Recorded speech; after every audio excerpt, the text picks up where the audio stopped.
Championship is underway. Jake Dennis up into third place. Oh, contact between the two. Cassidy's front wing's broken. Can I have some space, please? And he's missed it again as Jake Dennis. Mate, my attack mode doesn't work. Oh, Venestraz. Mitch Evans, who wins round 15, but Jake Dennis, he becomes the ABB FIA Formula E World Champion of Season 9.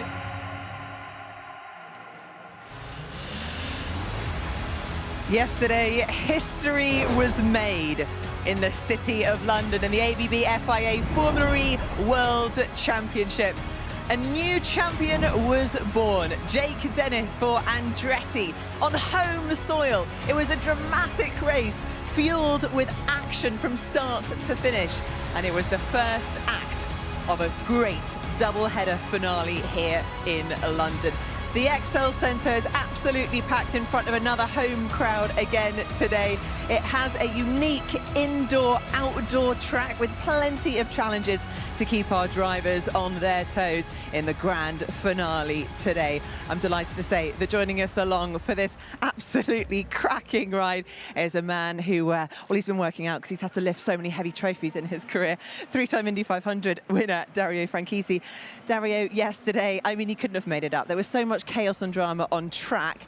However, one man who just kept his cool throughout is, of course, our new title winner, Jake Dennis. Yeah, absolutely right. And to do it in front of his home fans, absolutely incredible. But it wasn't an easy ride. You know, there was times it looked like it was all slipping away pretty early in the race. He felt everybody was against him, everybody was ganging up on him.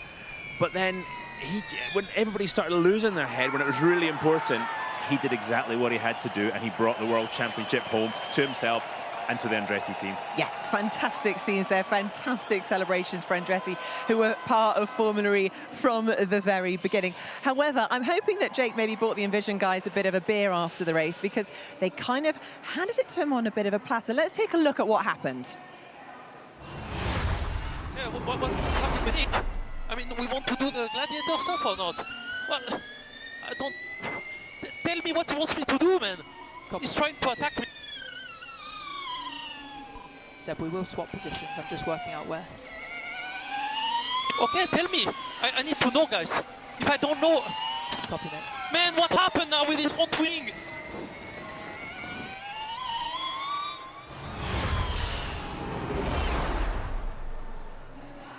Unbelievable. He was pleading, his teammate was pleading, tell me what to do to help him. You know, any chance that Nick Cassidy had of taking the championship to today was ruined there. So the Envision team need a lot of thinking today to get the job done for the team's championship. Yeah, he really does. Bit of a redemption race, hopefully, for Nick Cassidy. Now, of course, this is our final race, so we've put together a proper cast and crew for you to take you through every twist and turn. Let's go down to Saunders. Yeah, thanks, Nikki. Yeah, so just to follow up on that, we saw the replay, we've heard the team radio, and I had the chance to speak to the Envision team boss, Silvan Filippi, earlier, and what he said was that there was a plan going into the race. It was just the execution of that plan where there was a mix-up that did cost them a chance at the World Championship Drivers' title. They are, of course, still in it, though, for the team's championship title up against their powertrain provider, Jaguar TCS Racing, where it is very tight. And just to add a little bit more spice to the mix, a spanner in the works, the heavens have opened, and it's looking like it's going to be a wet race. Radzi, what do you make of that? Dare I say, Saunders, I absolutely love it. It adds even more jeopardy to an already ridiculously tight race in terms of the team championship. So Jaguar TCS Racing, Envision Racing, 3 points in it, Karun. How's this going to go? Well, 3 points in it, and they're together on the grid. You got first and second for Nick Cassidy and Mitch Evans, and then you got Sebastian Buemi and Sam Bird in, well, 7th and 6th. But yeah, they're locked in together, aren't they? You've got the likes of Jake Dennis, who the shackles are off. He's free to race. So there's a lot going on here with the wet conditions. What we don't know is how these Hankook tires are going to go in the wet conditions. We haven't had a wet race so far this year. And obviously this unique surface of the high grip inside for 10 of the corners, the wet track outside for 10 of the corners. So a really unique set of circumstances, unprecedented. So yeah, who knows how it'll play out. We have had a wet quali before in Berlin, and absolutely loved that. So could potentially Nico Müller put a spanner in the works here? Yeah, listen, I mean, we saw a reasonable amount of carnage yesterday in the race, didn't we? But I think what will happen is, with the slightly shorter race today and the wet conditions, it means that the energy saving won't be a problem. They'll be able to go flat out or as quickly as the conditions allow. And so it's going from, I mean, that is wet, to then ridiculously grippy in here. It's like sandpaper, not to mention the light changing. How they're going to handle it is absolutely boggles the mind. However, were they to do that, they would achieve success. They'd have that sense of victory, which is exactly what Jake Dennis had 24 hours ago, and he spoke to Dario Franchitti. Jake Dennis comes across the line. World champions, baby! Jake Dennis, Formula E world champion. I mean, it sounds so good. It sounds so good. I mean, coming into this week, it was so much emotions. After what happened in Rome and then coming here, home race, fans, obviously what was at stake, I really felt like everyone was against me.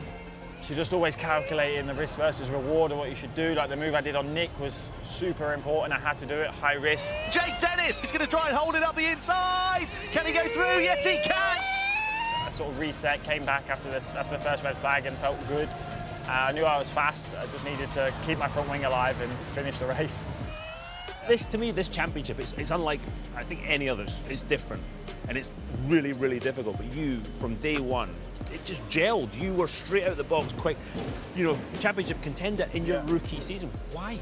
I just gelled with the car immediately. Felt like I've just always developed. The team's really grown with me. Jake Dennis wins in London. Come on! Oh my God, yes! You showed up here, you've won it multiple times. You win your world championship here at home. Is it this track you gel with, or is it the fact that you've got the crowd here just, you know, singing your name today? How cool is that? The track just gels with me really well. It's good rhythm. I always feel good in sector 1 with this high grip. I mean, the boys gave me a rocket ship. Now I can just enjoy tomorrow and just sort of have the day off. You got a team's championship to try and win. Can you do it? I mean, we're world champions, so why not? So Wednesday this week, you met up with Chris Hoy. Did he teach you anything? Did he just add more pressure? How was that? No, it was a real good insight to how to approach the weekend. You've got all this pressure riding on you, you know, you've got the bosses watching, you've got your family and friends. He's been in that position where it's like 1 against 1, and I feel like for those guys it's probably even more high pressured, and it was really great to just speak to a normal guy as well. You know, he really appreciated the hard work I'd put in to be in that position, and it was really good understanding. Right, most important question. How are you going to celebrate? It's going to be the gala on Sunday night. I mean, I've got all my family and friends there, so I'm sure we're going to have a really special one. But I'm actually just looking forward to eating some food, have a chocolate bar in a minute, and maybe even treat myself to a dessert tonight. Good lad. Jake, world champion. Thank you so much. Thank you. Well, Jake Dennis clearly is one very happy boy, and understandably so. Now, I'm delighted to say that joining me now, former Andretti teammate Oliver Askew, and no less than 11 world titles, of course, Sir Chris Hoy. It's a pleasure to have you both here. Oliver, you know Jake better than anyone. Just describe to us how much this really means to him, winning a world championship title, which he hasn't done for 13 years since he did it in karting. Yes, like you said, Jake Dennis is now a world champion. There's a very small percentage of drivers in the world who can say that. And I had the opportunity to share a garage with him last year at Avalanche Andretti, and I can say that he definitely deserves it. He works extremely hard, and he's a very, very talented racer. Now he has the opportunity to fight for a team's championship this afternoon. So that is what the focus is on now, the team's championship. And we're currently standing between Envision and we've got the Jaguar guys at 3 points between them. Chris, you know what it's like, how competitive it's going to be between these guys. What's the key to success? The key to success is everybody doing their job, and everybody trusts everyone else to do that job. So it's when there's doubt, it's when you're not sure if everyone is going to be on the same page, that's when there's a miscommunication. That's kind of what happened with Envision yesterday. It seems as though they've got themselves sorted. They had a fantastic qualifying, but anything can happen, especially with this rain that's just started. It's going to really throw a spanner in the works for everybody. Yeah, that's definitely going to keep everyone on their toes, as if we didn't need any more drama. Well, there is so much action still to come, and we cannot wait to find out who will win the team's championship.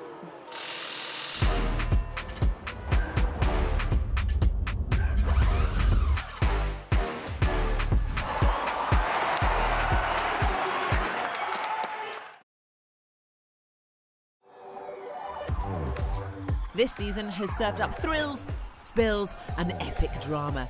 So as we head into the season finale, let's enjoy some of the best moments of 2023. We've seen some jaw-dropping moves on the way to victory. In towards Sandevot, a big send from Nick Cassidy. Big Cassidy, as he just made 3 places in one go. As we see Gunther having a look down the inside of Mitch Evans, their side-by-side bin as they're coming through that right-hander. This is an extremely narrow part of the track. Weaving all over the back, he's going for it. This is cannot end well. He's done it! Oh my God. What? Antonio Felix da Costa with a farcical move! And the drivers have been more vocal than ever before. Who will take their first pole in Formula E? It's Fenestras! Yes! Yes! People are incapable of using the brakes. This guy is such a idiot. I hate this guy. Mate, the car's to me, yeah? No one talk to me. I don't want to hear it. Leave me alone. Roberto, if you're on the intercom, tell my taxi to be ready in 15 minutes. I'm getting out of here. There's been no shortage of drama this season either. And Hughes is still He's defending. out of energy. He's out of energy. Oh! He ran out of energy right in front of him. The 2 Jaguars collide. Bird hits Evans. Oh, guys, I'm so sorry. I'm so sorry. Oh, into the back. Rast into the back of Dennis.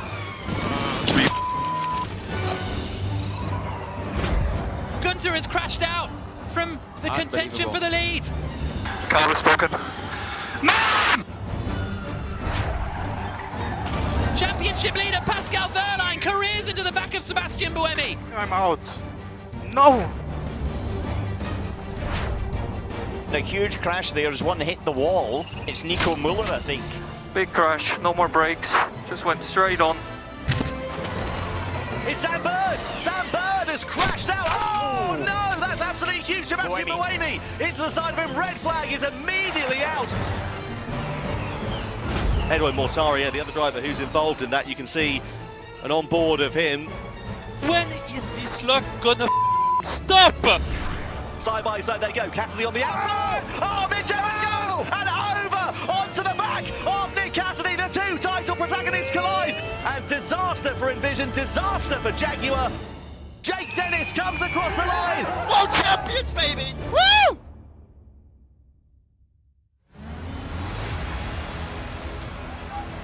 Some absolutely spectacular scenes here in London. You can see it's a jam-packed stadium. It really is a fantastic atmosphere here. The music's pumping, everyone's dancing, and it's already been the venue of some spectacular action earlier on in the week.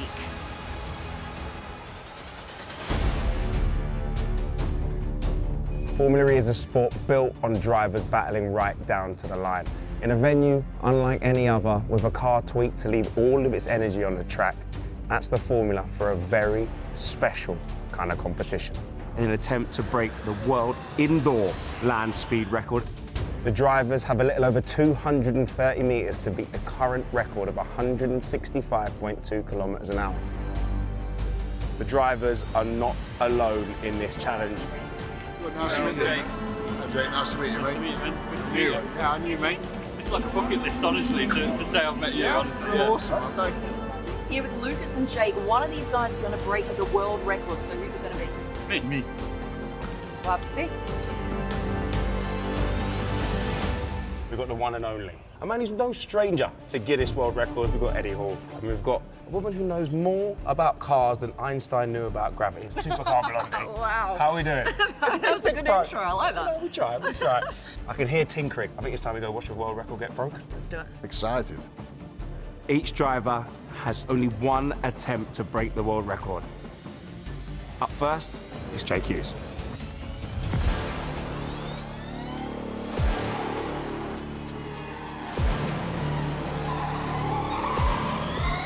Wow. This is looking quick. It's looking quick. It's looking quick. Oh, it's a 218.71. Woo! He now has the world indoor land speed record, Jake Hughes. Mega. New world record for the moment, right? Until Lucas tries to beat it, right?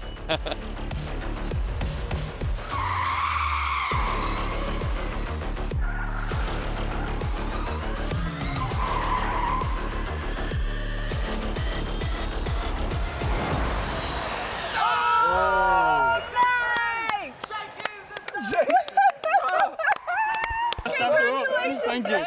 Thank you. World record holder. I mean, cheers, mate. Well done, buddy. You are. I'm buzzing. I am buzzing. Jake, you were officially a world record holder. How'd you feel? This is like one of the best feelings I've ever had. Honestly, I don't know why, I had so much relief. It felt like I just crossed the line winning the World Championship.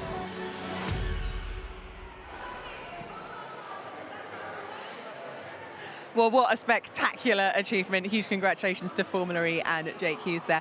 Now, I am delighted to say that joining me now is Envision driver Nick Cassidy. Pole position yet again. This is like deja vu from yesterday. And it's good to see you with a smile on your face.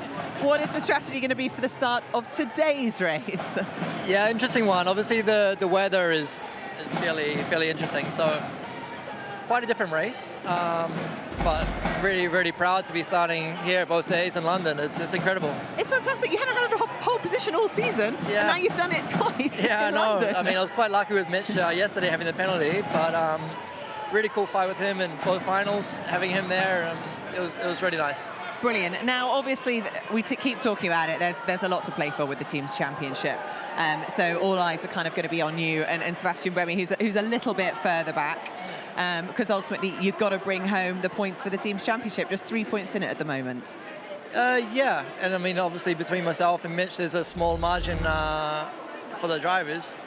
But to be honest, for me, it's about making a statement today. I feel like I've been Jake's closest guy all year, and I wish we could have taken it to this race, and unfortunately, yesterday didn't play out, so we'll do our best to win today. You managed to put yesterday behind you and just fully focused on today, or have you learned from yesterday? What can you take from it? I've learned who my friends are. I guess that means I haven't forgotten yesterday. All right, well, good luck for Thanks very the much. race today, and we really hope to see you on the podium.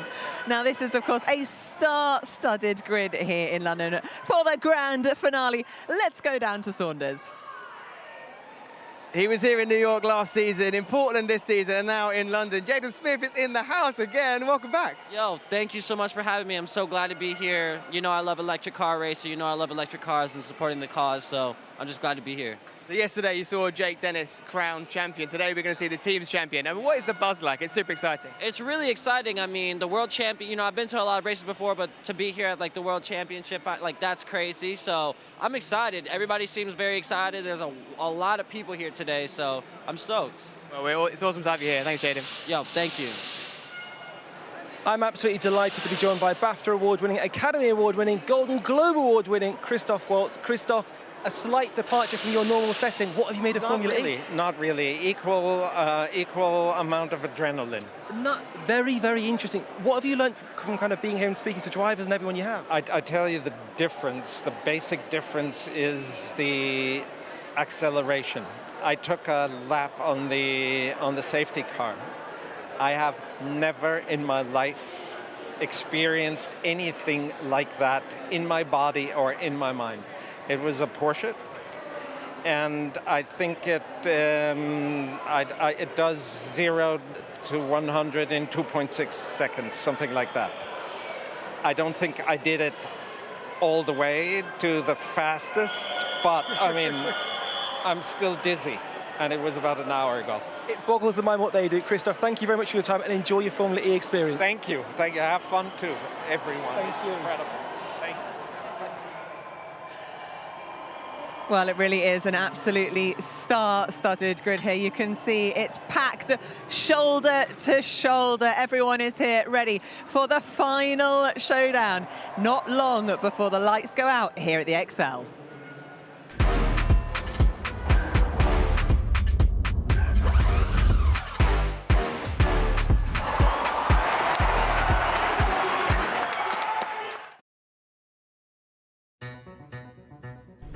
London is the only circuit on the Formula E calendar that sees our drivers go wheel-to-wheel indoors as well as out. The track weaves its way in and around the XL Centre. So let's take a closer look at this 2.1 kilometre, 20-turn circuit. Before we even get to turn 1, let's talk about the surface. It is like sandpaper. It's like nothing I've ever seen before in racing. It means you can brake so much later, you can carry more speed, the car feels more agile. But also something else to think about. If you have contact with a car and there's not a lot of grip, you touch the car will slide. In here, you have contact with the car, you touch the car, it doesn't move. So it's much easier to do damage when you have contact inside the XL Centre.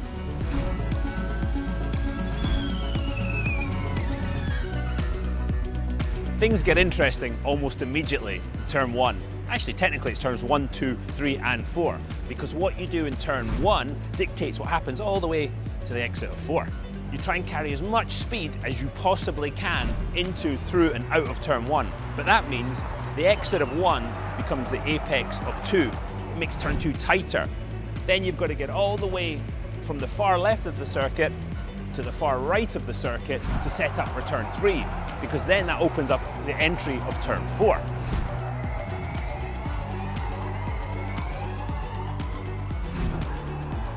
Turn 9, a difficult corner. You see the surface change in the bumps at apex. It also leads onto the longest straight. But unusually, I want to talk more about the straight than the corner, because the FIA and Formula E have given the teams very difficult energy targets to meet, and that means slipstreaming could play a big part in the races here. If that does happen, this straight is where it's going to have maximum impact. Due to those energy constraints, there will be more lifting and coasting into the chicane at turns 10 and 11, which should create more overtaking chances. Then we have 2 fast kinks through turn 14 and 15 before reaching another heavy braking zone. Turn 16. Now this has been reprofiled from last year. It was the hairpin before, now it's more of a 120-degree right-hander, but it's still going to be the busiest corner on the circuit. The main overtaking opportunity of the lap, the attack mode activation zone on the outside of the corner. We've seen attack mode being used this year tactically to get people further back in the pack so that they can save energy in these slipstreaming races. But here in London, with the nature of this circuit, I expect it to be used much more in an attacking way to get people to gain track position.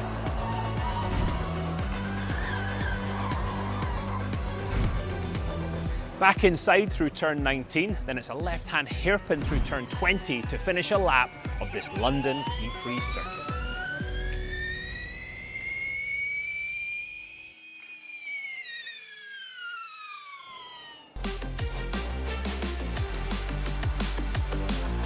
Well, we really are moments away before racing gets underway. The drivers are putting their helmets on. You can see Mitch behind, about to jump in the car. Joining me now is the team principal of Jaguar TCS Racing, James Barkley. James, this is a big one for you guys, a huge amount at stake with the team's championship. Also, you know, for Mitch, he wants to battle his way up to take the second in the drivers' championship. Tell us where your head's at right now. Oh, this is awesome. This is amazing. It is awesome, you're right. We've worked for nearly 2 years to develop this new car this year. It's been our most successful racing car, the Jaguar Type 6.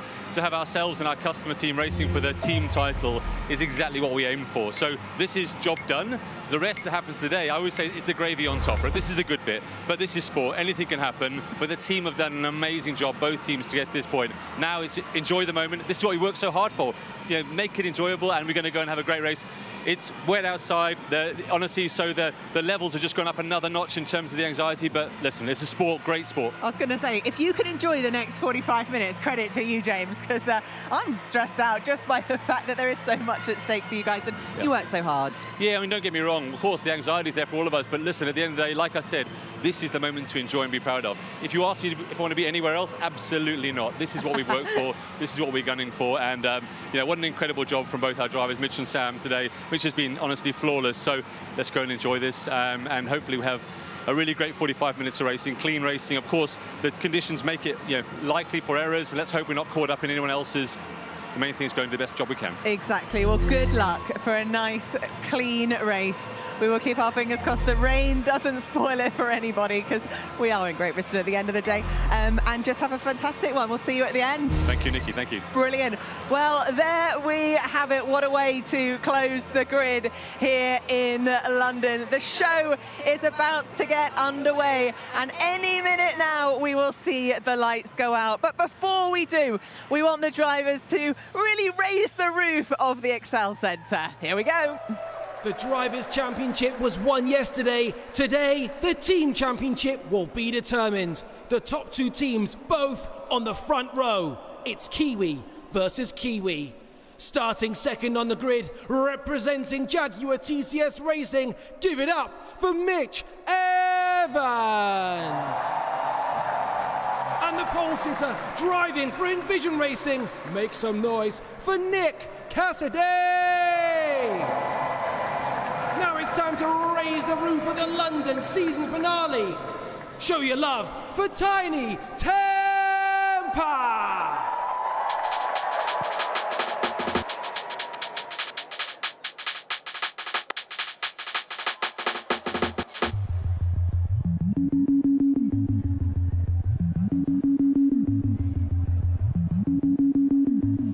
It's okay, I'm good. Let's go! Hey, hey! Formula E, let's go! London City! Hey, hey!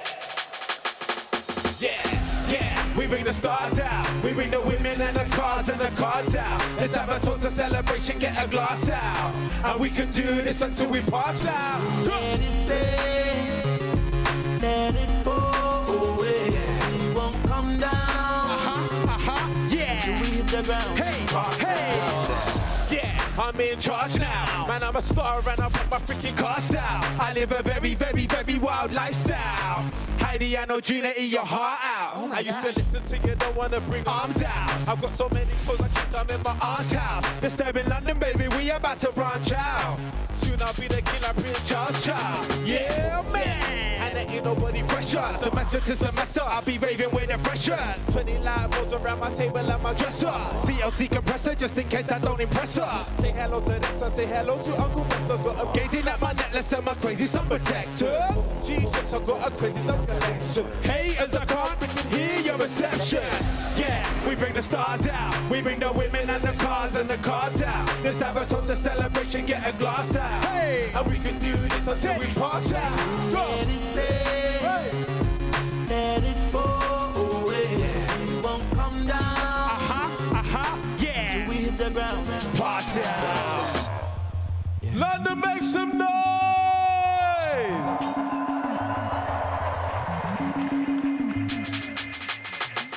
Let's go. Hey.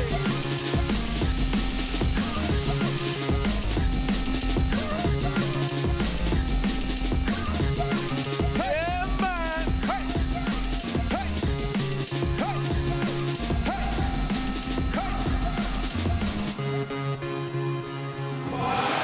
Tiny night by name, but certainly not by performance. Now we are moments away from lights out and the final race of the 2023 season.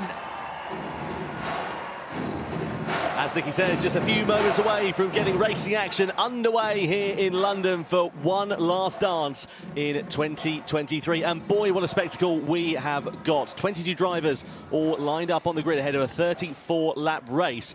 But a dry circuit indoors, of course, but outdoors, it is absolutely sheeting down with rain. The circuit is very, very wet indeed, and this is going to make things hugely interesting. From what I understand, it will be a safety car start for the drivers, which is going to dilute it somewhat, but of course it gives them an opportunity, because there's no warm-up lap in Formula E, to get acquainted with the track conditions, get used to what the circuit feels like, and give us an opportunity for much safer racing once the green flag is thrown and race direction deem it that we are ready to get action underway. There's Mitch Evans. Nick Cassidy lining up on pole position, of course. Let's see what is going to happen when the lights go out here this afternoon.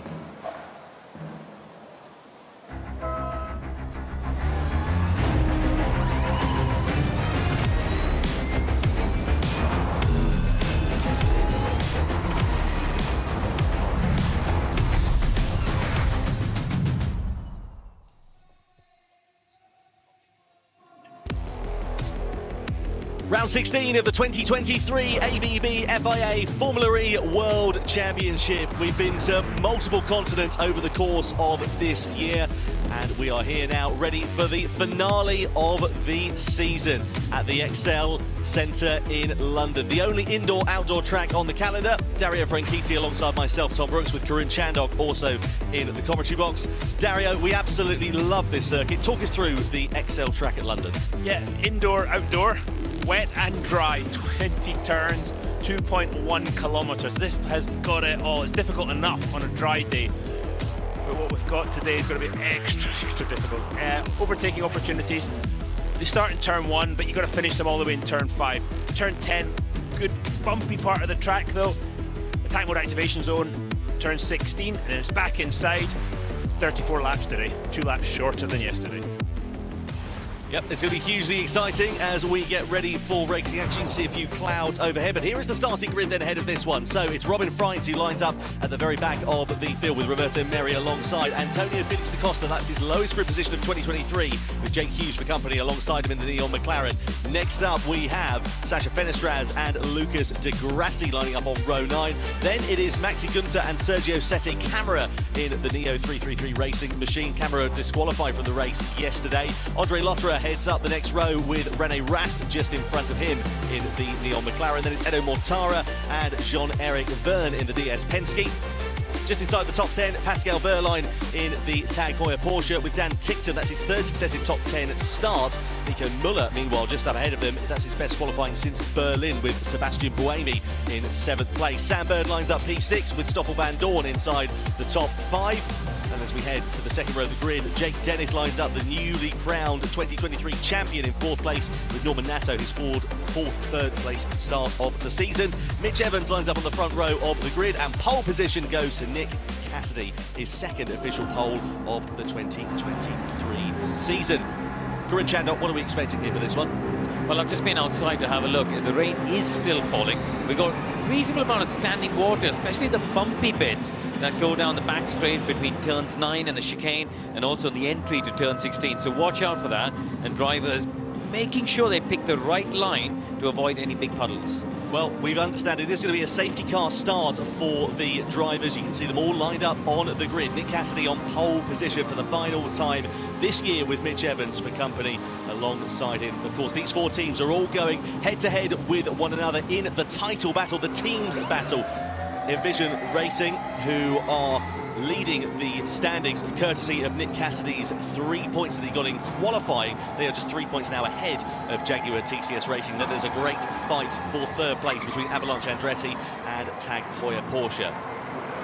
So 2 laps behind the safety car, and then I believe we're doing a standing start after that. The drivers right now, they obviously know the grip level and the inside on the dry surface that they're very aware of from yesterday's events. As they head outside now, they're going to be testing each of these surfaces. Look how wet it is there. Everyone, 2 laps behind the safety car and then a standing start if the conditions warrant. How much grip do they have available at each point throughout the circuit? Each bump, as Karun said, changes that. The torque of the electric motors. These guys were wheel spinning here in the dry, in the wet. It's going to be so difficult. Even just look at the spray involved. So a couple of things to point out if you're new to Formula E. These cars have got 4-wheel drive, which is well, 4-wheel recovery systems, actually, isn't it? I should say, sorry. So on the front, you've got a motor where you recover and harvest the energy. Now, that's going to make it really complicated in the braking zones, because you've got to manage how much energy is put back in the battery from the front axle, as well as actually the braking and the retardation. So watch out for just block-ups and little incidents on the opening lap. The other thing to mention, again, if you're new to FE, is the tyres. They use the same tyres, whether it's wet or dry. So they haven't had to change it. It's an all-weather tyre.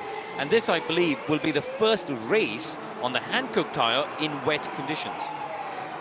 Yeah, absolutely right. This is the Teams Championship. You can see Envision Racing with a 3-point swing over Jaguar TCS Racing. Then you've got Tag Heuer Porsche in 3rd place, just ahead of Avalanche Andretti. Up and down the field, wherever you look, there is a lot of battles going on. You've got DS Penske in there, Neon McLaren also fighting for position. And of course, this not only counts in terms of pride, but also has a financial benefit for the manufacturers here, Dario. You tend to find, if you look at actually the spread in the Teams Championship, it's the manufacturer team fighting against the customer team, Jaguar and Envision.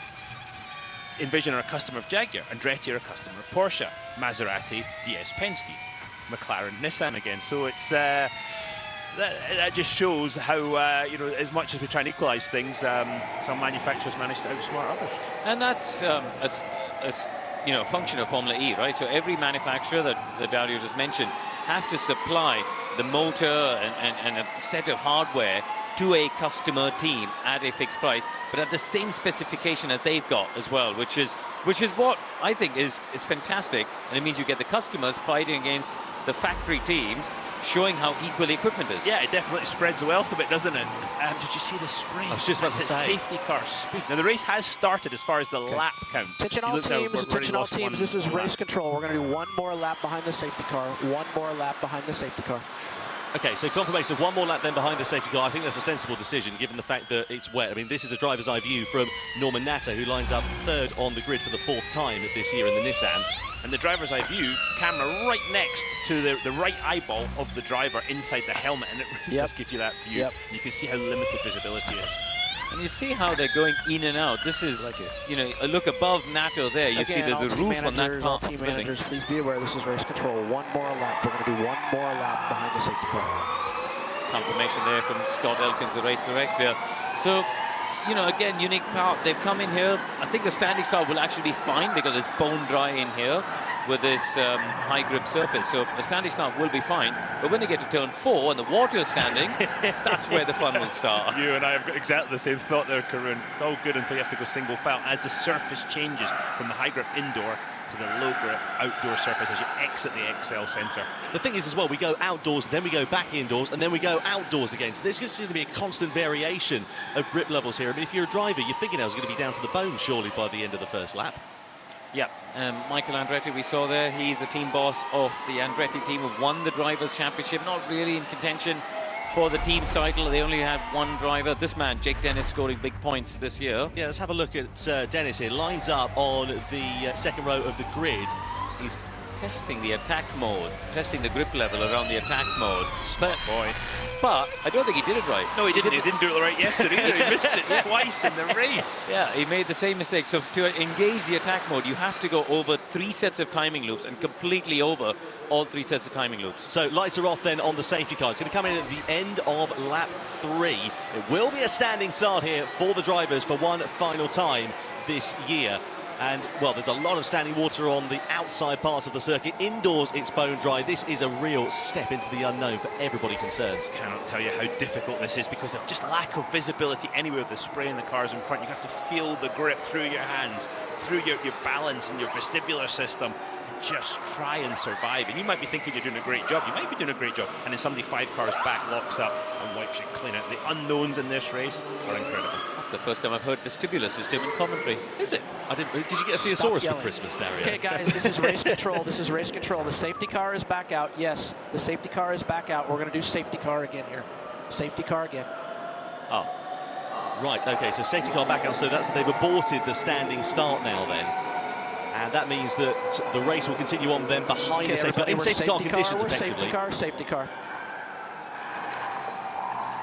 So safety car then redeployed after we were of the understanding that it was going to come back in. We're going to have a standing start, but clearly race direction have deemed it not safe enough for running at the moment. This is going to be hugely interesting as we watch on board here with Sam Bird in the Jaguar. Of course, Jaguar very much in the title fight, now trailing Envision by just 3 points in the team's standings. It all comes down to this. There's a lot of jeopardy at stake, and there's a lot of jeopardy out here on this track as well. So to maybe just explain how that works, that race... 1 second, just watch this. This is at turn 9 to give you some idea of the spray. And this is at 30 miles an hour to give you an idea of the spray they're dealing with. Exactly that. I mean, but I think the safety car driver there would have been giving race director some feedback as to the conditions. And maybe there was a point there where he thought, okay, hang on, let's just get another lap, get these cars driving through those puddles a bit more, try and clear off a bit more water. Let's have a look at the lights on the safety car. Yeah, Bruno Correa, safety car driver, has done pretty much every Formula E race. It's getting worse in areas, guys. It's getting worse. I mean, Stoffel looks like he's practicing rally driving. So Sam Bird saying the conditions are not improving, and Stoffel Van Dorn, who's directly ahead of him on the grid is conditions are not improving. Looks like Stoffel's going for a bit of rally driving. He's on board with the newly crowned champion Jake Dennis, Team Radio. Man, we really can't race in this. It's horrendous. That's not what the fans want to hear. Unfortunately, the conditions aren't playing ball, are they? Rain's still falling. The thing is, it doesn't look like it's going to be going anywhere anytime soon, looking at the radar as well. The rain that is coming down at the moment, set to stay for a fair while. And I stood outside, actually, waiting to come into the commentary box and pop down for a quick comfort break. And I saw down there Nico Müller, and he was stood outside just getting an idea of the conditions before he got into the car on the grid. Müller, in turn, actually lines up with a really good qualifying for Ad Cooper down in 8th place, but that is a very strong performance from them. But at the moment, it doesn't look like we're going to be getting any green flag racing for the foreseeable. Just something to think about. In the wet, to get really good grip, you need sharp edges on the treads of the tyres. That helps your grip level. But when you've got the super sandpaper-like high grip surface inside the Excel, the first thing that does is wear the edges off the tyre. So it's really very difficult for all these drivers. Let's have a look here at Sergio Sette Camera in the Neo. Disqualified from the race yesterday. This is down at turn 16. He was trialling out the attack mode as well. And Max Günther in the Maserati following him through. No overtaking under the safety car, which bunches up the pack a little bit further back. So in the race, whether it's wet or dry, they'll still go into attack mode, and that enables them to use an extra 50 kilowatts of power. Normally they run at 300 kilowatts, they'll go to 350. They also get the option of you could use it for either 4 minutes and 4 minutes, 2 and 6, or 6 and 2, but a total of 8 minutes.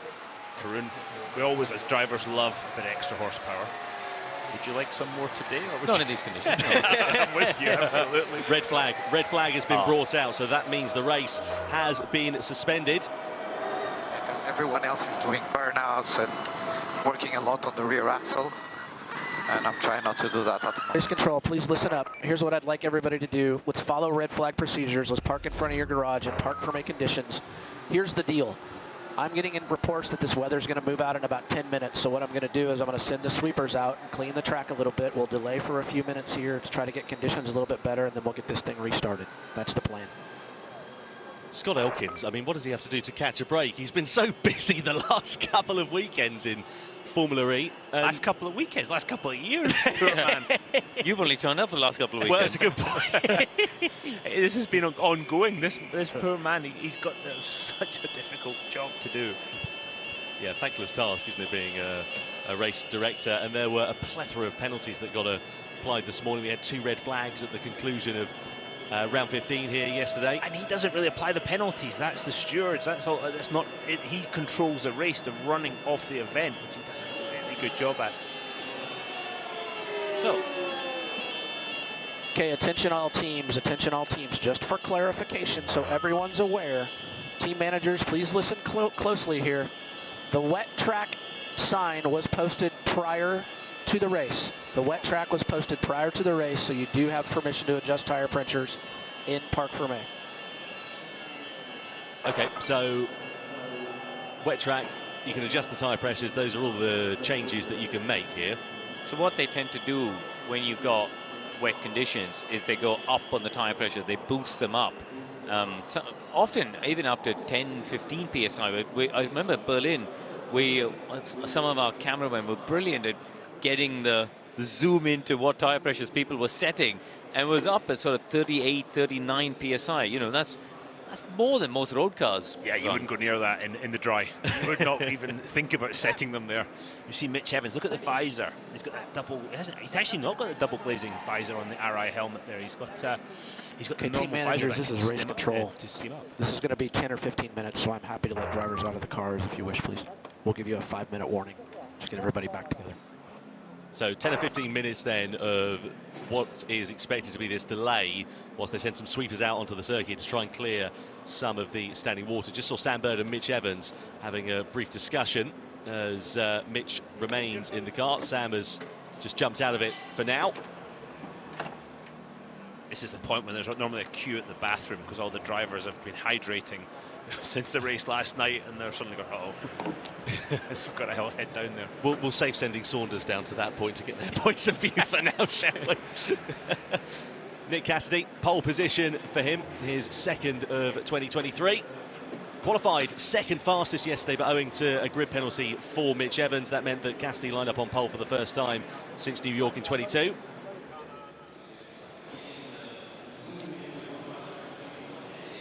Pascal Vergne there just wiping his visor in the Tag Heuer Porsche.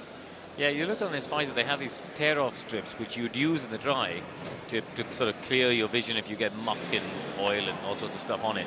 But in the wet, it can be a hindrance because you can get moisture in between the layers of the tear-off, and that can actually hamper your visibility. So I was a bit surprised for him to still see a stack of them, not just one on Pascal Vergne's helmet there. Is it much of a distraction from a driver's perspective when you get yourself in the car, psyched up, ready to go, and then this sort of scenario happens? I always found it's a big distraction, and this is when I would go and find a quiet place, sit down, and just get out of the way of everybody, and just try and keep my focus on what I had to do next. Karun? I think what tends to happen in motor racing, which is unique to any other sport, is you actually have to get used to all of this noise happening around you. You know, you think of on the grid, right? We're all there trying to get interviews and talk to people, and you have to.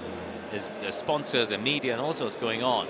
You don't get that in the locker room and at Wimbledon, Old Trafford or Wimbledon. Yeah. It doesn't happen at Lord's, right? This is where motor racing is unique. And I always thought that time where everyone clears away and all the, it's just you and just the mechanics, they all go away. It's just you and the other drivers for the formation lap or a Formula E terms. That 1 minute, that just allows you to get your head in gear. And I thought the formation lap was really important for that. Just clear away. But also, I think because you're in this mental zone, I'd often meet people on the grid. And the following week, they'd come and say things like, oh, thanks a lot for stopping a picture, for a picture. And I'd have no recollection. I 100% because your head agree. is in a different place. Yeah, I would get your hands out. I would almost, before the race, an hour before, just get myself into mental space, and that was it. You can see them drying out the inside of that was a Sam Bird's helmet, just to try and avoid any misting up inside. But I would say a couple of laps behind the safety car again, you're going to see Yeah, I mean, at this particular point, the road sweep was going to be setting the fastest lap of the race, isn't it, to be fairness?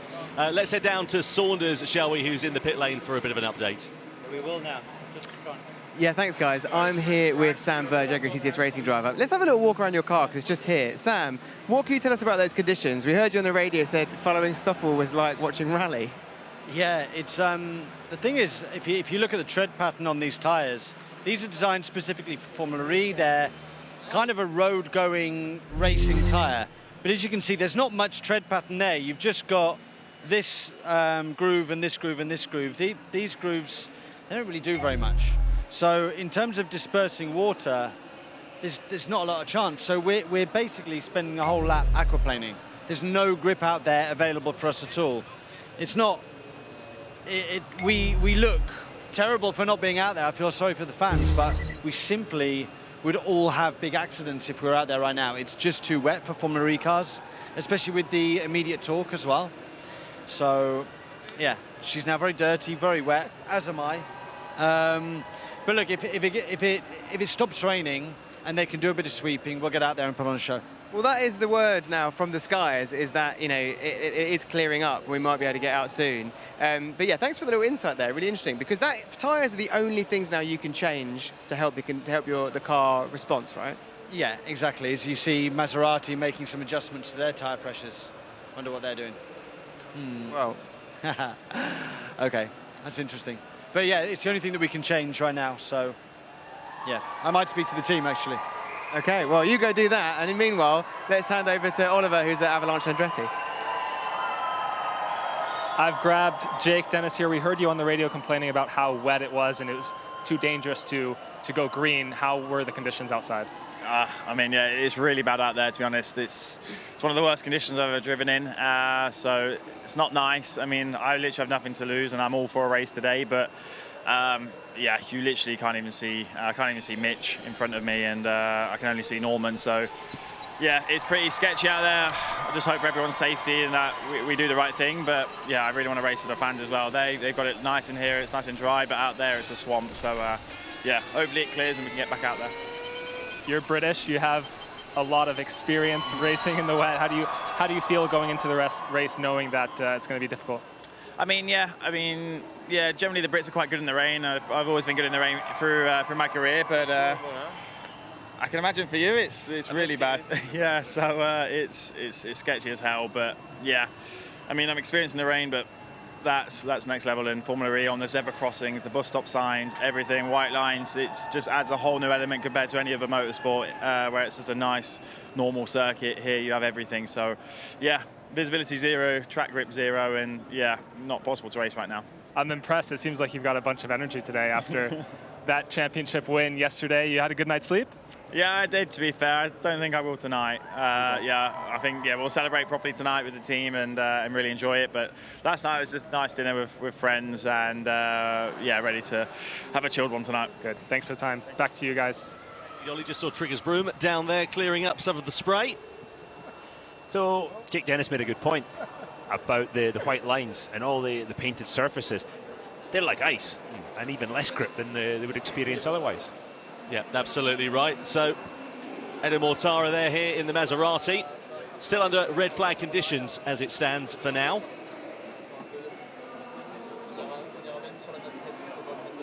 Any information we get, of course, we will bring you up here in the commentary box. To see Ian James there on the right-hand side of your picture, team principal for Neil McLaren.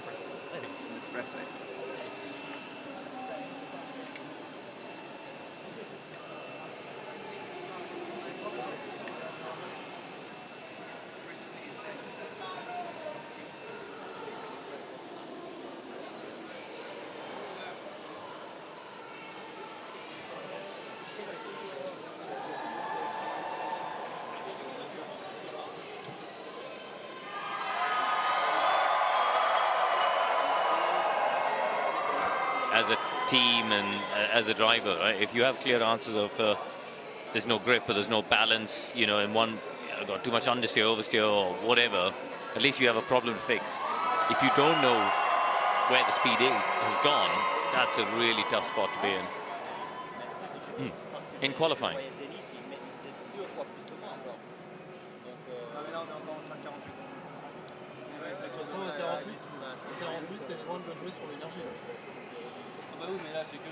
Well, their Achilles heels this year, from what I understand, have been regarding efficiency with the powertrain and also traction as well. And to be fair, the last thing you want out around here is bad traction, given the weather. I'm not convinced either that they work as collaboratively as the other manufacturers. You know, they run the Nissan powertrain.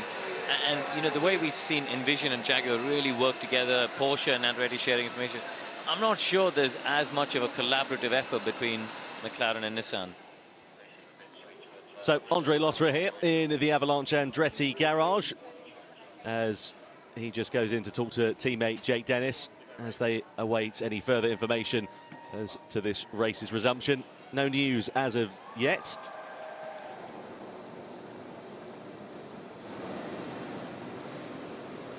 the sweepers here still getting rid of some standing water on the circuit and trying to build something of a drier line out on track. Other sweepers are available. Including these manual ones. You know the only good news here? It stopped Australia's onslaught in the Oval in the Ashes. Oh, you were talking about cricket last night. Do you know any... I love football. Great sport. I know nothing about cricket. Oh, was it cricket he's talking about? Yeah. Sorry. Yeah. I'm from Scotland. We're not very good at cricket. Oh, you don't have the weather for it up there, do you? Do you know the first game of cricket, I believe, was played at Goodwood? Was it really? They have the original rules of cricket in the library. Yep. And then somebody discovered an internal combustion engine and turned that all on its head. That was it. Let's head down then to Saunders whilst we wait for more information about the race's resumption here in London ahead of round 16 of Formula E. Yes, so I'm down here with James Rossiter, team principal of Maserati MSG Racing. Now, we've heard from drivers about the conditions. Now I want the principal perspective. How do you approach this now? Because we are probably getting closer to hopefully starting the race again. I think we're going to see an incredible race. I mean, it's going to be really down to driver talent. The fact that we have so much grip inside, changing conditions outside, different tarmac, different levels of coverage. Whereas you come into the last sector, it's going to be a lot of emphasis on driver talent today. So if we can see around the car, there's some work being done. I think it's just tyre pressure related. For the layman, how does that help racing in the wet, affect changing tyre pressure? Having slightly more tyre pressure will give you more grip in high rain conditions. Slightly lower, which is optimum, let's say, for less standing water. How we manage that between the two, because obviously if you have higher tyre pressure as well, you can create higher temperature in the tyre and you'll get more grip. But there's going to be a point where there's negative return on that when you overheat the tyres. So finding the balance between that is really going to be crucial today. And then what happens then suddenly, I mean, I don't know what's going to happen with the weather, but if it does dry up, how does the tyre then react? Because then you've probably got a tyre that isn't great for dry racing. And that's exactly why the guys are running around the car now trying to find that sweet spot. So, yeah, it's really a balance between whether we want to be fast at the beginning of the race, the middle of the race, the end of the race, and trying to figure out if we can get that right. So the type of conditions that we've been seeing, what was the report back from Max and Edo when they were in the car? They were both wondering why you didn't have your mop and bucket and why you weren't out there trying to solve the situation. No, they said there was a lot of standing water, but they were actually both quite keen for the race to get going. Okay, as are we, so let's see what can happen. Back to you guys in the commentary booth. Yeah, thank you very much indeed, Saunders. Just having a look, actually, the last fully wet race that we had in Formula E was Paris in 2019. We had Seoul last year, it was a bit damp and it dried out. Let's have a listen to this discussion here between the drivers a moment as well. Let's race, let's on it. How many safety cars we have? We only do the race in the safety cars. I should apologise for any language straight away before the start of the conversation.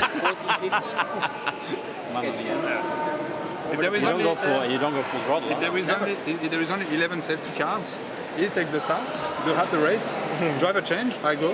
There's not 11. I take the Peugeot 208 that is parked on the car park. I think I win the race. Maybe, yeah? It's going to end up in the bloodbath. That's good to hear there from four of the drivers. Stoffel Van Dorn, Jean-Eric Vergne. We've got Robin Freitz in the Abt Cupra, and just to his right-hand side is his teammate Nico Müller. Well, whilst we await any more information, let's head down in the pit lane to Radzi. It's always great to talk to Sasha Fenestraz, and Sasha, you were telling, actually, a number of drivers aren't sure about how drivable it currently is. You possibly think it's optimistic? I mean, it was quite bad at some parts of the track. Some other ones, you know, it's not too bad. For me, it was tricky to race, but still drivable. And especially being at the back of the pack, I'm experiencing the worst, honestly, because that's where you have all the spray of 17 cars in front of me. So I think it's drivable, and now the rain is kind of stopping apparently, so the track swiping the track, so hopefully that's going to work. At the worst points in the track, where is actually the conditions worse, and how much can you see? Well, it's exit of turn 13, so all the right-hand side, the long corner from 13 to 16, there's a lot of big water puddles. So that was the worst, even visibility-wise, was quite bad there. I don't know, about three cars length of visibility, not much, not a lot. I've driven in worse conditions, honestly, so for me it is raceable. Now let's see what they can do, swiping the track and hopefully the rain stopping. In terms of the contrast, going from pouring rain to bone dry, and then the light changes as well, how challenging is that? It is quite different. I mean, yesterday we experienced a little bit of wet running under FP2 at the beginning, but now it's so much more rain that honestly you have only really 2 corners on the dry, because by the time you dry the tires, you bring water from the outside quite a lot. So the last 2 corners, even though you're under the roof, they're already quite wet. So yeah, of course it's a big difference. When you arrive turn 6, it's like a swimming pool down there. So with that said then, we saw unbelievable scenes yesterday. Could it possibly be a repeat then today? I think so, and I think the race, tune in, because it's going to be quite a chaotic race in my opinion. Well said, Sasha. Tune in, because you won't want to miss this one. You won't miss it. Thanks. Thanks, Radzi. Thank you very much indeed to Sasha Fenestraz. Interestingly, Sasha's definitely got a future career as a commentator. He joined us in the box for Free Practice 0, the rookie free practice session in Rome a couple of weeks ago, and he took to it like a duck to water. And speaking of that, to be fair, I imagine ducks would probably prefer some of the inclement weather that is out there. Just in the safety car, though, doing a couple of laps around here, Dario, what do you make of the track conditions on the outdoor parts now? Well, from the commentary booth, it's easy for us to sit here. It definitely it's getting better, isn't it? But the problem is every dip you see water collects there in the different bumps, as Sasha said, after the turn 13 part of the chicane. It just the car is actually leaving the ground in the dry, and then when it lands, those parts collect water. This is probably a good time to just say thank you to all our marshals around this circuit.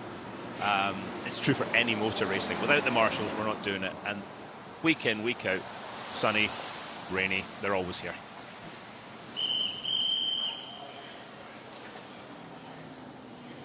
So just here looking at the safety car going around and echoing the sentiments there of Dario as well. Huge thank you to the marshals. The rain is definitely still falling, as you can see, with the puddles on the circuit. Well, this is where you start to play the ratios, don't you? You know, is the ratio of sweeping more than the ratio of water falling from the sky? Well, this is not like using a mop and bucket to clean up a tsunami, I suppose, but it's nonetheless suboptimal, I think, as some would put it. Can you see just above the screen where the marshals are standing? Look how deep the water is there. That's the kind of troublesome area. That's where you have the problem. Just when you hit that, it's deeper than the tread of the look tyre. at that. Look at that causes aquaplaning. Aquaplaning is basically the water is deeper than the depth of the tread of the tyre, and off you go. And then when it's really bad, the bottom of the car turns into a canoe because the puddle is deeper than the distance between the car and the ground. And that's when it gets really interesting. That is the world's worst feeling. I had that down the Mulsanne Straight at Le Mans, and you're just sailing. You have no brakes, no steering, no throttle, you have nothing. Yeah. And you're just sailing, and there were 7 of us went sailing down the Mulsanne Straight into the barrier. It was a horrible, horrible feeling. Yeah, felt that one. There's Bruno Correa, safety car driver. He's the one with the steering wheel. He's, yeah, as I say, he's so experienced as a racing driver, but also he's done so many Formula E safety car, driving the safety car in so many races. He's very protective of his safety car as well, isn't he? Quite right, I would be too. Well, basically, he wouldn't let you drive it. Is that what you're saying, Karun? No. I went with him as a passenger, and he was very sort of, really, this was his baby. And then Askew got in and started doing donuts in Berlin, which did not go down well. Like a lead balloon, so to speak. So here is Correa just on board with him as he carries on assessing the circuit.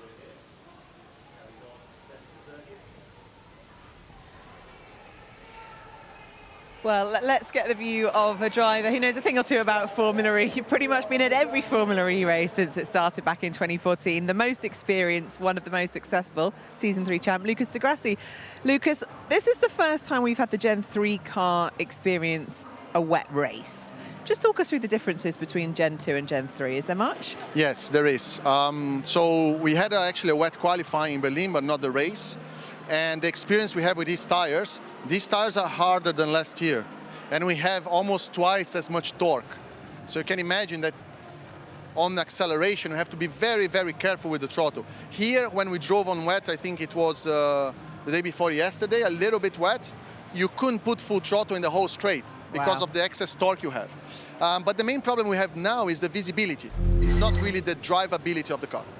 Yeah, actually, talking about that straight, because you mentioned it, you were here competing, doing the land speed record. Tell us about that.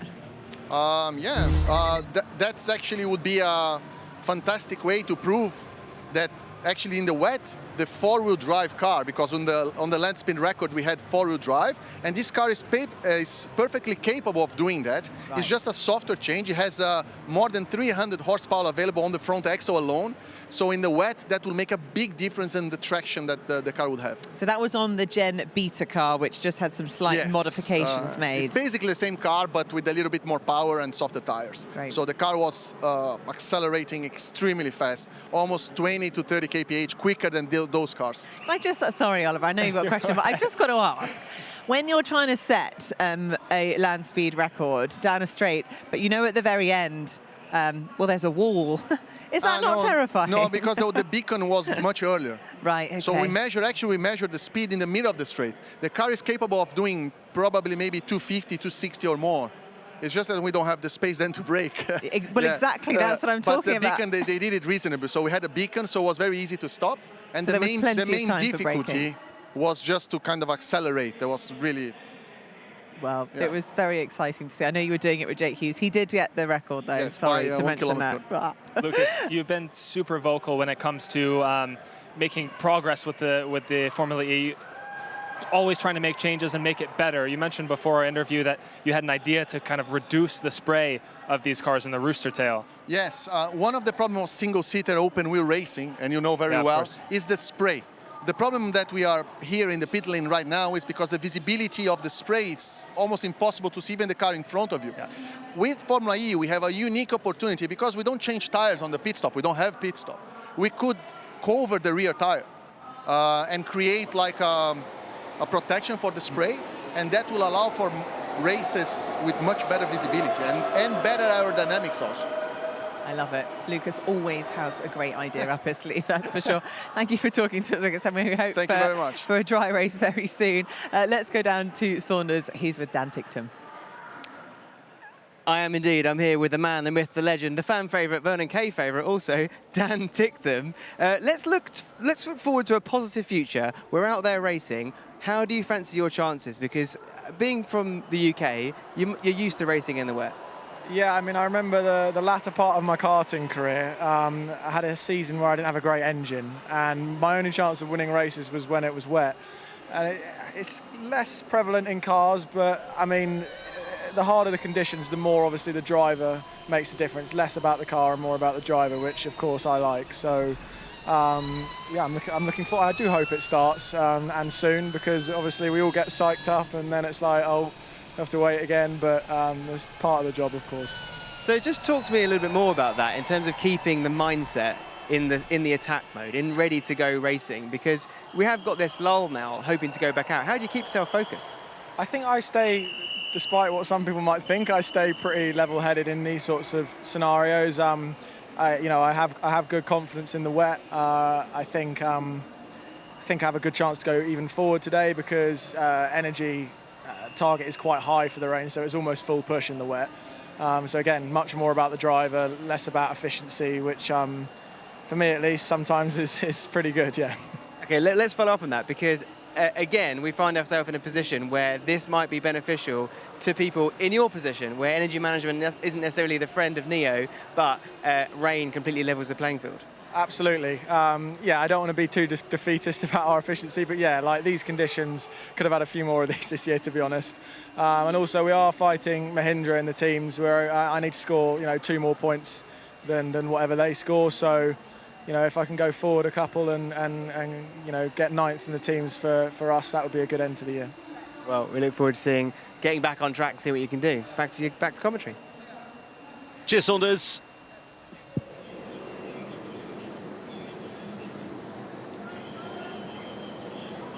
Just having a listen to race control in here at the moment, and understand that there's going to be about 7 minutes or so to go until we're aiming to get racing resumed. The rain is still coming down, as you can see at the moment, but Scott Elkins very keen to get racing underway, as we all are here. But obviously, of course, as soon as it's safe for all of the drivers to be able to do so. This is down at turn 16. You can definitely see a few dry patches there, so the sweepers have done their work quite nicely, but nonetheless the rain is still coming down, and well, the fans, they would love to see racing getting back underway.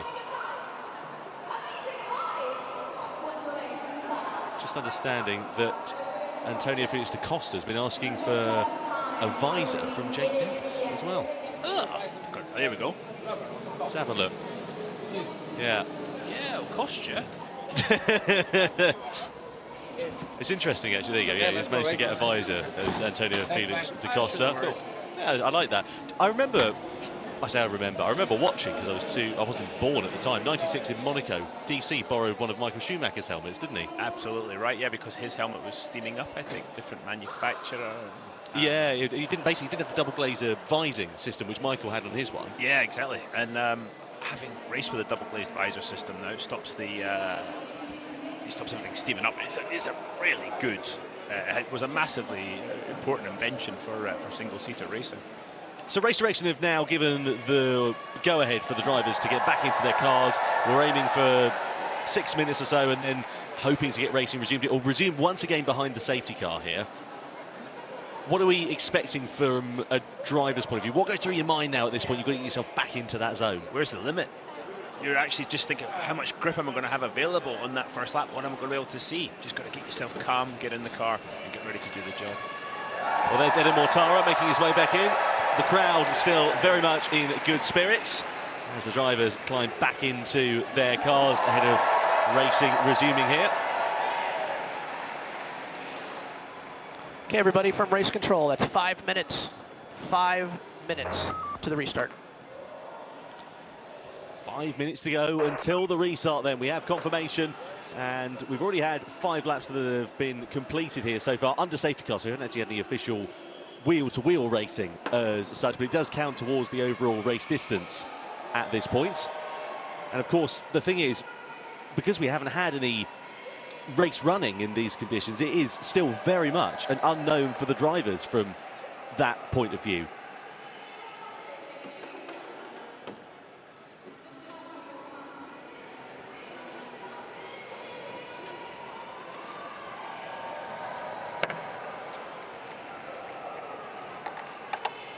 I suppose with a wet track as well, you might often look at trying some different lines. When I'm doing my racing as well, I do a bit of rallycross, and you go for a wet line into a corner, which means you take the outside line essentially because you get a bit more discarded rubber and you get a bit more grip. Do you think we're likely to see something similar to that, perhaps? Maybe seeing drivers using different parts of the track than they would traditionally in the dry?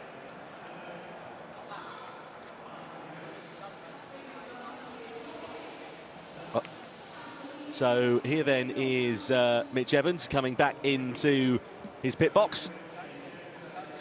Sorry, going back into his car, rather, I should say, out of his pit box. So as the fans here watching on, with the flags all out and ready to go, just a few minutes until we're about to get racing then resumed, and looking forward to seeing what is going to happen here this afternoon ahead of the final race of the season. Huge thank you to all of the fans who have joined us here this weekend as they wait patiently for racing to get back underway.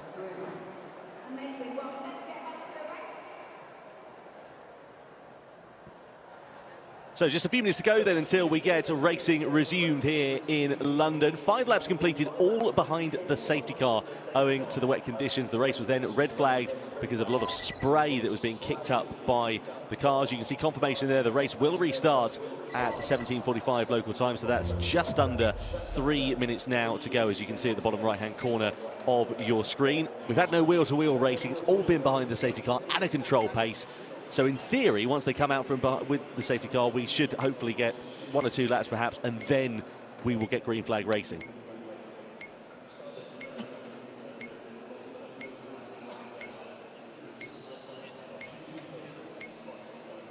Okay, sorry Dario, I understand we're not able to hear you at the moment, unfortunately. I can hear you in the commentary box here, but we can't hear you on air as it stands for now. So we wait then for Jake Dennis as he comes back out of the pit box into his car. Here are the crowd then watching on and getting themselves ready to go. And just a couple of minutes now until racing will resume here. Just a reminder of how the grid lines up as well. It's Nick Cassidy on pole position with Mitch Evans alongside him on the front row of the grid. Norman Nato on the second row with Jake Dennis alongside him. There are the team principals. The anxious faces will be watching on, I'm sure, down there in the pit box as they look forward to seeing what is going to unravel over the next half an hour or so. Well, not long to go. But Chris, can I just get your thoughts? Because have you experienced delays like this before? I'm sure most of your cycling is done indoors, but there must have been the odd occasion. And how does that affect your mental capacity to just get back in the zone for the start of the race? Yeah, it's not easy. In cycling, obviously, you expect velodromes to be all indoors, but actually there's more outdoor velodromes than indoor velodromes around the world. From 1996, previously, all the Olympic Games have been outdoors, so when it rains, you can't ride because the velodrome's very steeply banked. So when that happens, it's very difficult because physically you've got to warm yourself up to be ready to go at the right time. Yeah. But also you can waste a huge amount of energy emotionally and just through nerves and through that stress that you experience. So it's about trying to stay calm, managing your emotions, recognizing what you've got control over, and trusting that your coach will give you the right instructions. Right, you need to start warm up now. We're going to be racing at this time. And just trying to, understand that you're all in the same field, you're at the same situation. That is a very good point, actually. At least they are all in it together. And obviously, Scott Elkin is amazing with his communication between the teams and the drivers. Now we can see the cars going back out on track. So fingers crossed, racing will get underway in just a minute. Yeah, thank you very much indeed, Nikki. Great to hear from Sir Chris Hoy, 6-time Olympic gold medalist. knows his stuff about dealing with things under pressure. And now as the drivers exit their pit boxes, this is where the pressure will begin to ramp up once again. The starting order will be exactly the same as it was before the red flag was thrown, i.e. exactly the same as it was after qualifying. Okay, everyone, just as a note from race control, because of the conditions, we're going to do 2 laps here behind the safety car. 2 laps behind the safety car. So 2 laps then behind the safety car here, Dario, and then with a bit of luck, we'll get a bit of clarification as to what is going to happen in terms of racing, whether we'll get a rolling start, a standing start, or what have you. But this is now the first time for the drivers venturing back into the wet track, and it's continually rained since the red flag was thrown. Yeah, absolutely. I think it helps them. You know, it helped these couple of laps behind the safety car again. They're just trying to feel out everything they can, every bit of knowledge they can that's going to keep them out of the barriers for the rest of this race. They're just trying to learn so much over these next couple of laps. Well, essentially been blind with the amount of spray that Lucas de Grassi talked about. A beautiful power slide. I think it was one of the Neo cars. Still a fair amount of spray there coming out of turn 9 on that straight down in towards turn 10. This is a driver's eye view from Sandberg. Gives you a real indication of the lack of visibility that the drivers are dealing with. Through into the custom house chicane, we've seen quite a few going off at that corner under qualifying. And I should imagine that a few more, I'm sure, will be exploring the runoff area under racing conditions, such as the lack of adhesion that they will be having to deal with. So there's such a thing as FIA paint, and it's very grippy. But obviously the street furniture, the lines on the street are not. So I'm just hoping that this blue paint here, the lovely attack mode blue paint, that is FIA paint, because otherwise if you hit that, you'll probably just accelerate if you get it slightly wrong. Yeah, I can't imagine the local council have been down to B&Q and grabbed a job lot of FIA paint to do their white lines and the grid hatchings with, but we could remain optimistic perhaps. Of course, coming back over the rise here in towards turn 19 and 20, then you come back onto this ultra grippy surface. We've been referencing this all weekend, Dario, how the circuit tarmac changes, and it's almost like sandpaper, this surface inside essentially. Yeah, absolutely. You can even see the texture of it. Literally think sandpaper. That's what this indoor surface is like, and it's the most grip a Formula E car will have all season. And even still, there's still power sliding coming out of corners on that. Yeah, absolutely. Even in qualifying, didn't we? We saw, I think it was on the Nissans. Jack, just explore the offline section 17-18. So Dennis's engineer there just giving him instructions to explore the offline section in 17-18. So that's just after the attack mode. What's that all about? The 17-18 is actually undercover now. It's where the new building work is happening here at Excel. Maybe they think just with that new tarmac and new asphalt in those areas, offline might be more grippy because the rain is going to get dragged into that from 16 outdoors into 17-18 indoors.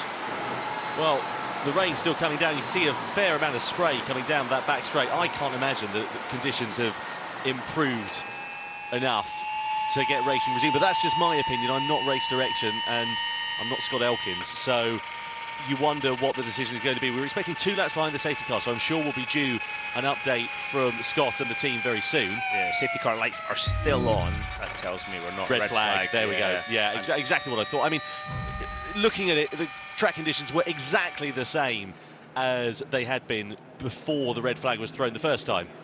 So the race has resumed and then been stopped again. Lap 6 out of 34. So we have had 6 laps of racing action. I mean, that's not exactly the way that they're going to obviously try and run it. They will wait for weather conditions to improve.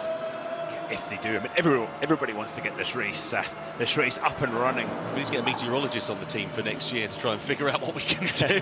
We had one actually. One of the years I won the Indy 500, we had a meteorologist. It wasn't Michael Fish, was it? No, he was better than Michael Fish. Actually, he didn't say there's a chance it will rain. He told us the Obviously, minute to the according minute. to the feedback from the drivers and the conditions that we're seeing, we're not ready to go yet.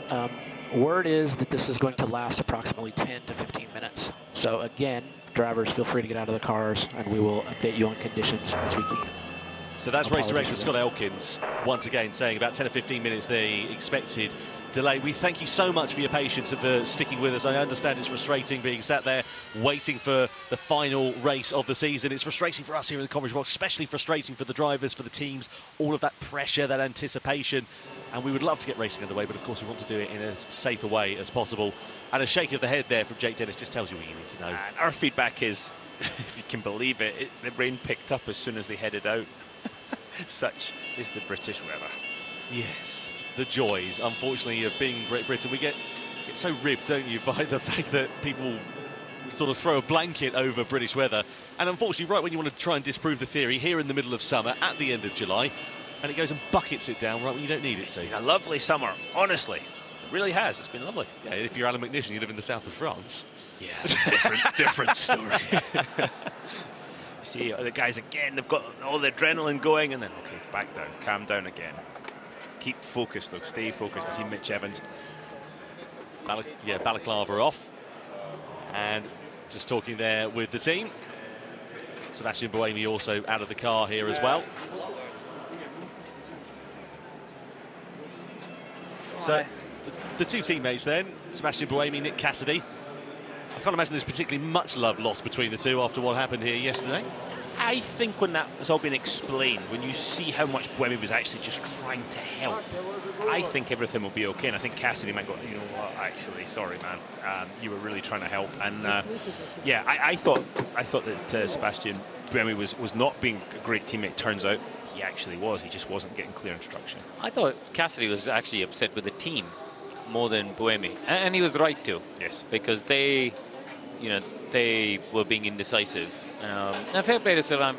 Philippe, he came out and admitted that they mismanaged that whole thing, which is they should have been. There was no dodging responsibility, was there? No, but also they should have gone into today's fight actually probably in the lead of the championship by some margin. Absolutely right, and potentially still in the fight for the drivers. Yeah. And huge shame there for Envision. They really did drop the ball right when it mattered. Here's Antonio Felix da Costa, former champion. Just saw him very briefly, driving for Porsche these days. And Sylvain Philippe, I'm sure just checking the latest weather app to try and work out exactly what the teams are doing. Driver with tools in his hand. God, I was never allowed to do that in case I broke the helmet.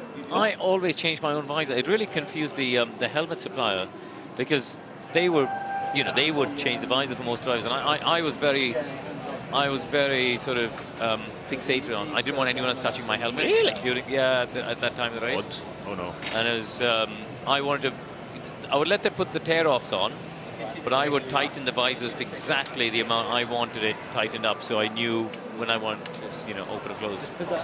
Well, good to know there, Karun, as we look at Sam Bird here in the pit box. So still under red flag conditions then on lap 6 out of 34. If you have just joined us waiting for the final race of the season in Formula E, unfortunately a wet track and a lot of standing water has curtailed things for the time being. We have had 2 runnings of the race so far behind the safety car. That was where the race began. Then the red flag was thrown. There was a 10 or 15 minute delay. Then we got it right back underway. And unfortunately the same conditions proved to be the case. And here we are. We've done technically 5 laps. Which is more than they did in Belgium last year, or the year before, whenever it was. I suppose in Formula E, Formula 1 rather, I should say.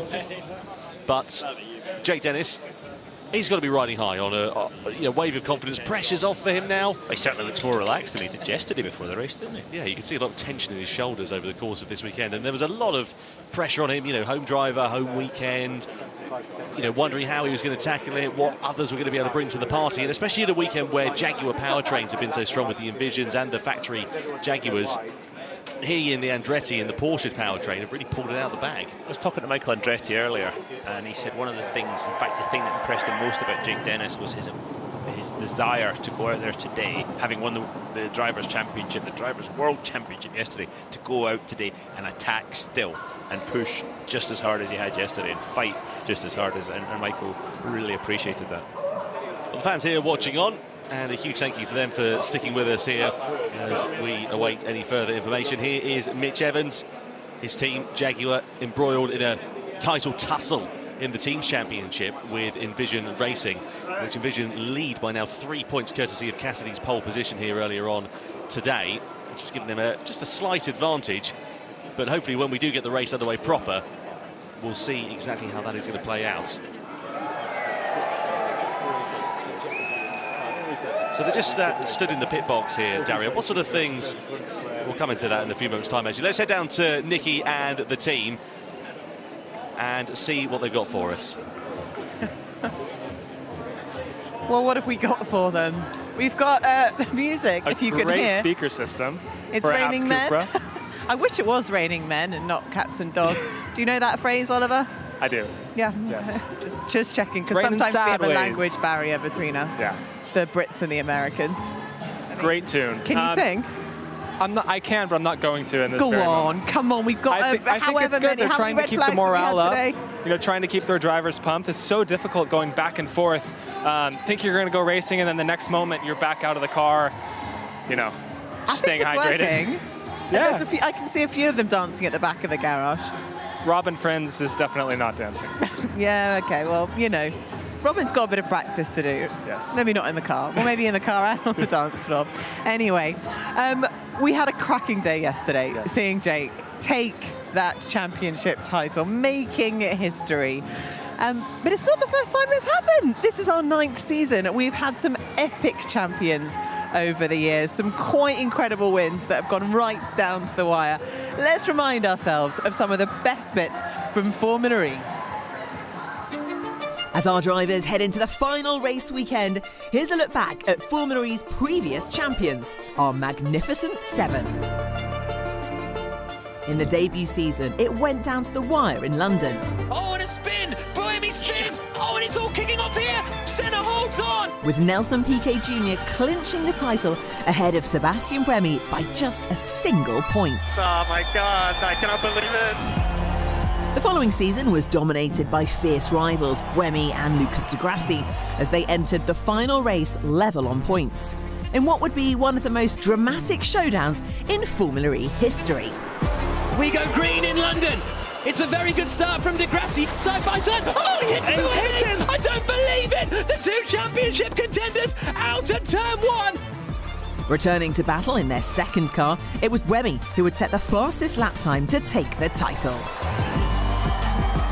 After 2 seasons of being the nearly man, Di Grassi became Formula E champion at the 3rd time of asking in Montreal. We are the champions! Woo! Yeah! Seeing off the Gen 1 car in style, Jean-Eric Vergne was crowned champion in New York City. A stunning season comes to an end with Jean-Eric Vergne, the champion, winning. God, it feels good. Not once, but twice. The Frenchman sealing the first title of the Gen 2 era. We have done it again. We have done it again. Becoming the only double champion in the series history. After a 5-month break in the 2020 season due to the global pandemic, Antonio Felix da Costa arrived in Berlin leading the way for a 6-race finale. And after back-to-back wins, da Costa took the title with 2 races to spare. Antonio Felix da Costa, the champion of Formula E. Oh my God, amazing. The series received World Championship status in the 7th season, upping the stakes in the last round shootout. We go green in Berlin, and Evans doesn't move, and he's been hit by Eduardo Mortara. 2 title contenders out instantly.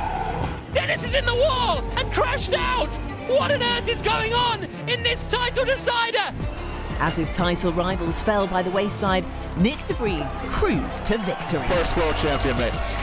Unbelievable! That's it, you got it, mate, you got it. In a championship that went down to the final race in Seoul, 2022 saw Stoffel Van Dorn become world champion with just 1 win to his name. World champion! Thank you so much, guys.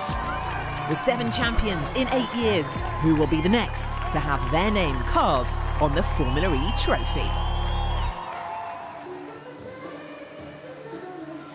Just some phenomenal moments there, and just such a brilliant reminder. I mean, looking back at the Gen 1 car, wow, that seems like a very long time ago. And some of the old rivalries between Lucas Di Grassi and Sebastian Buemi, that's what Formula E history has been built on. And then, of course, the big dramas between Antonio Felix da Costa and Jean-Eric Vergne. So much is always at stake, and, you know, you can see the pressure, the emotions that have run on season after season. But, Oliver, just talk about the calibre of drivers, you know, looking at all of those world champions or champions, and then obviously Formula E became a world championship, so the world champions. The calibre of drivers is just phenomenal.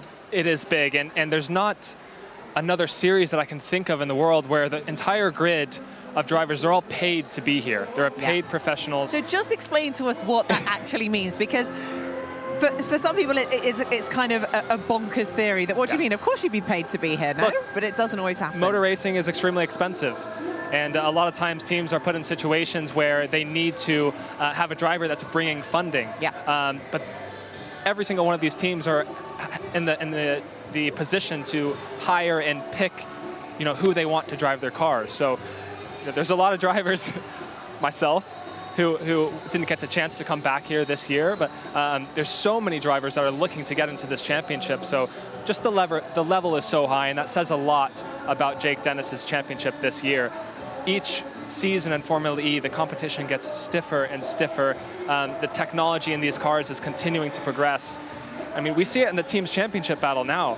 It's only a couple points difference between each team. So it just goes to show the parity is so tight. And as we see here, the elation from Jake Dennis yesterday.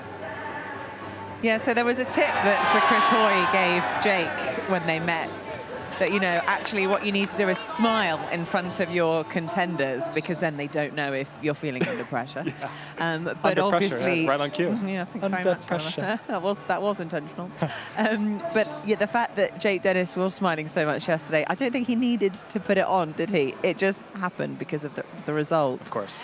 Andre Lotterer is going to be leaving Andretti, so that means there's a free seat. We hear that Felipe Drugovich could be going there. I was hoping for you. I was hoping as well. Okay. I tried. Yeah. Is the door completely shut? We'll see. Okay. Any other driver moves that you can talk to us about? Several. I mean, this is the silly season, right? It's all starting to kick off now. These drivers are trying to, go the best they can in their final race. People only remember your final race. So if it's a bad one today, it's going to be a long winter. Well, fingers crossed, we're going to have some good news about what is going on with the current situation. Let's get back to commentary. Yeah, thank you very much indeed, Nikki and Oliver. Much appreciated. If you're watching us on Channel 4's UK coverage, by the way, we will switch to the Channel 4 Sport YouTube channel at 6:30. So that's about 28 minutes time, just to make you aware. Let's head down to Radzi, meanwhile. See who he's found in the pit lane.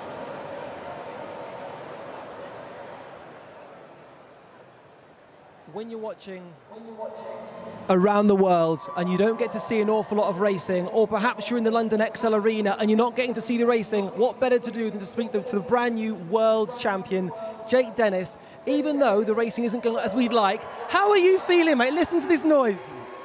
I mean, yeah, it's absolutely incredible to obviously be here on a day like today. It's a real shame about the weather, but yeah, I really hope we can actually get back out on track and put on a bit of a race. But yeah, at the moment it's just way too dangerous. We really can't see much more than one car length in front of us. So yeah, pretty gutted, but nevertheless, title's wrapped up for me. So whether we go racing or not, it doesn't make too much difference, but hopefully we can put on a show and yeah, make you guys obviously watch a good race, because obviously indoor, there'll be plenty of overtaking and stuff like that, but yeah, it's just pretty sketchy outside. Let's get down to the nitty-gritty here. Who was the first person you called after you got out of the car and celebrated with the team? I mean, I actually have most of my family and friends here, so that was pretty cool. I spoke to my old boy on the phone, and he was pretty chuffed.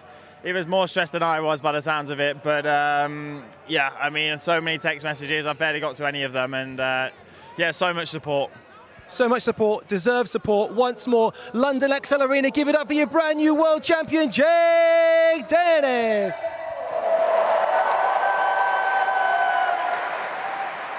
Well, good to hear there from Jake Dennis. And thanks to Radzi down in pit lane as well. Great to see the fans are still keeping themselves here in high spirits as well, as we still await any further information as to when racing will resume.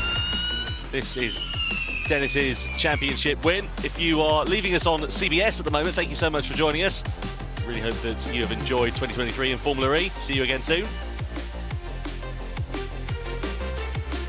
And if you're continuing to stay with us on Channel 4 or anywhere else around the world in which you're watching us, thank you very much for your company. Much appreciated. This is Jake Dennis yesterday after claiming his inaugural Formula E World Drivers' Championship. hugely impressive performance from the Briton. Metronomic consistency he has had over the course of this year. I'm very much looking forward to seeing what he is going to be able to do in 2023. I think, Dario, we're not actually 100% sure as to who is going to be lining up alongside him at the Andretti team for next season. No, as I think Oliver Askew said, Felipe Drugovich is one of the rumoured drivers, but right now I'm pretty sure it's not going to be Andre Lotterer. He's going to go back full-time to the Porsche World Endurance Championship team, multiple Le Mans winner, and he's going to head there. He's had a tough season with the Andretti team in the Porsche powertrain. Yeah, absolutely. Lotterer down in 18th in the standings, and the only real highlight was back in Mexico when he was able to get 12 points. But other than that, he's not really had much to write home about in particular. You can see the rain still coming down here as well, isn't it? This is not helping, is it? One of the odd things about Lotterer, he has never won a Formula E race. Which is quite incredible given the fact that he's been here for as long as time. Yeah, and driven for some championship caliber teams. It's just never gone his way. It's bizarre. What do you make of all this happening here, Karun? I mean, look at this. You can do. Well, this is just a camera angle. I appreciate that they're going to get rain blown onto the lens, but I'm starting to get a bit concerned about light as well. I think it's 6 o'clock local time here. Yeah, absolutely right. Let's head down to Saunders, shall we? Yeah, so I'm here in the Jaguar TCS Racing Garage with James Barclay. Now, I know, James, like me, you're a man that appreciates detail. So let's talk about the rules and regulations side of a wet race and what might happen now, what has to happen to get this race underway. Yeah, so regardless whether it's wet or dry, the rule we now have and updated in the last few years is that we have to have at least 2 clear laps without a safety car for the points to count. So we need at least 2 clear laps. So the safety car could stay out, basically. As long as we have 2 clear laps racing, the points will count for the results. So that's what ultimately we want to happen today to really decide this championship. Obviously, weather conditioning, depending. We also have a 3-hour rule from when the race should have started to the curfew of when it can start. So just after 8 o'clock. So we should be okay for time still. That's what the situation we currently are in. So hopefully this weather front moves through for the fans and for everyone here. It's definitely adding a bit more tension to the situation, but yeah, looking forward to getting this underway when we can. Okay, so let's also now talk about how to keep focus, not just with the drivers and the teams. I've seen the Jamie Dodgers are out, you're keeping them fueled, but how do you keep their mentally in shape, ready for racing to start hopefully soon? Yeah, it is an important one. You know, like all athletes, you prepare, you get yourself ready for that zone, and it does add another level of kind of complexity for almost resetting every time. We had that yesterday, great example, and Mitch did a fantastic job. So they are used to it. You know, this level, they've had a lot of this experience where races are stopped and restarted. But for sure, yeah, you've got to keep your eye on the prize and keep focused, and yeah, most importantly, use the time to also potentially think a bit more through any race strategy decision, any ideas around the wet weather. So yeah, it's all about just keeping calm, enjoying the moment, not letting this kind of build up any anxiety. It is what it is. Exactly, it is what it is. Back to you in the commentary booth. Yeah, thank you very much indeed, Saunders. So still awaiting any information, but the rain is coming down with a rather heavy intensity, as we saw just a few moments ago. Great to see that the fans are still here. Just out of interest here, chaps. Dario, you first of all, what were the worst conditions that you drove in? I remember racing at Portland, I think it was, in the wet, and all I could see was, the only reason I could judge where I was on the track was by looking at in peripheral vision and seeing Marshall's post, and it was sort of an IndyCar at 180. Actually, let's see what Lucas is saying. Blocking going straight in the gym. Then it's first lap. No, not first, maybe it's not logging, that's when it's going. No, I saw them with the switch. Yeah. Lucas is moving away from the camera. He wants to have a quiet conversation. But yeah, that's probably the worst conditions I think I've ever driven in a single-seater. What about yourself, Karun? Monza, I think 2008, that weekend where Vettel took his first win in the Toro Rosso. GP2 then? I was in the GP2 race, and you know Monza again, obviously incredibly high speeds, but the spray just sort of hangs in the trees. The water would get thrown up and then come back down quite quickly. And you just couldn't clear the spray, and it was I was actually, well, this guy was in the race with me, Sebastian Buemi. It was just horrendous. You could just see the tops of the trees and the sort of advertising boards to work out where the track was or where you were on the track. Absolutely. Good to hear there, Karun. Thanks for that as well, Dario. Let's have a look here yesterday. This is Buemi versus Cassidy. This was the big talking point that we were basically discussing during the race. You had the two Envisions here, and you had Cassidy behind Buemi, and we were sort of a bit mystified as to why they weren't switching positions. Well, no, hang on, let's go through it here, because this is, we're looking at the point where they have switched. So at this point here, if Cassidy was in the lead for a period of time, he allowed Buemi to get in front, then Mitch Evans, because he wanted to let Buemi attack for a little while, and he thought he could save some energy, which was a somewhat odd decision, I think, because he could have stayed in front and carried on leading the race. So at this point, I think we're riding on board, and then this happened.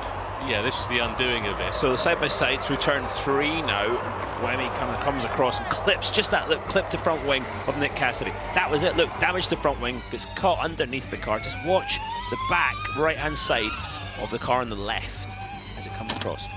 Just caught the wing, look at that. That was it. That's Nick Cassidy's chance at the championship gone. His teammate, Sebastian Buemi, in the front of the two green and blue Envision cars, is pleading on the radio, what do I have to do? How can I help my teammate?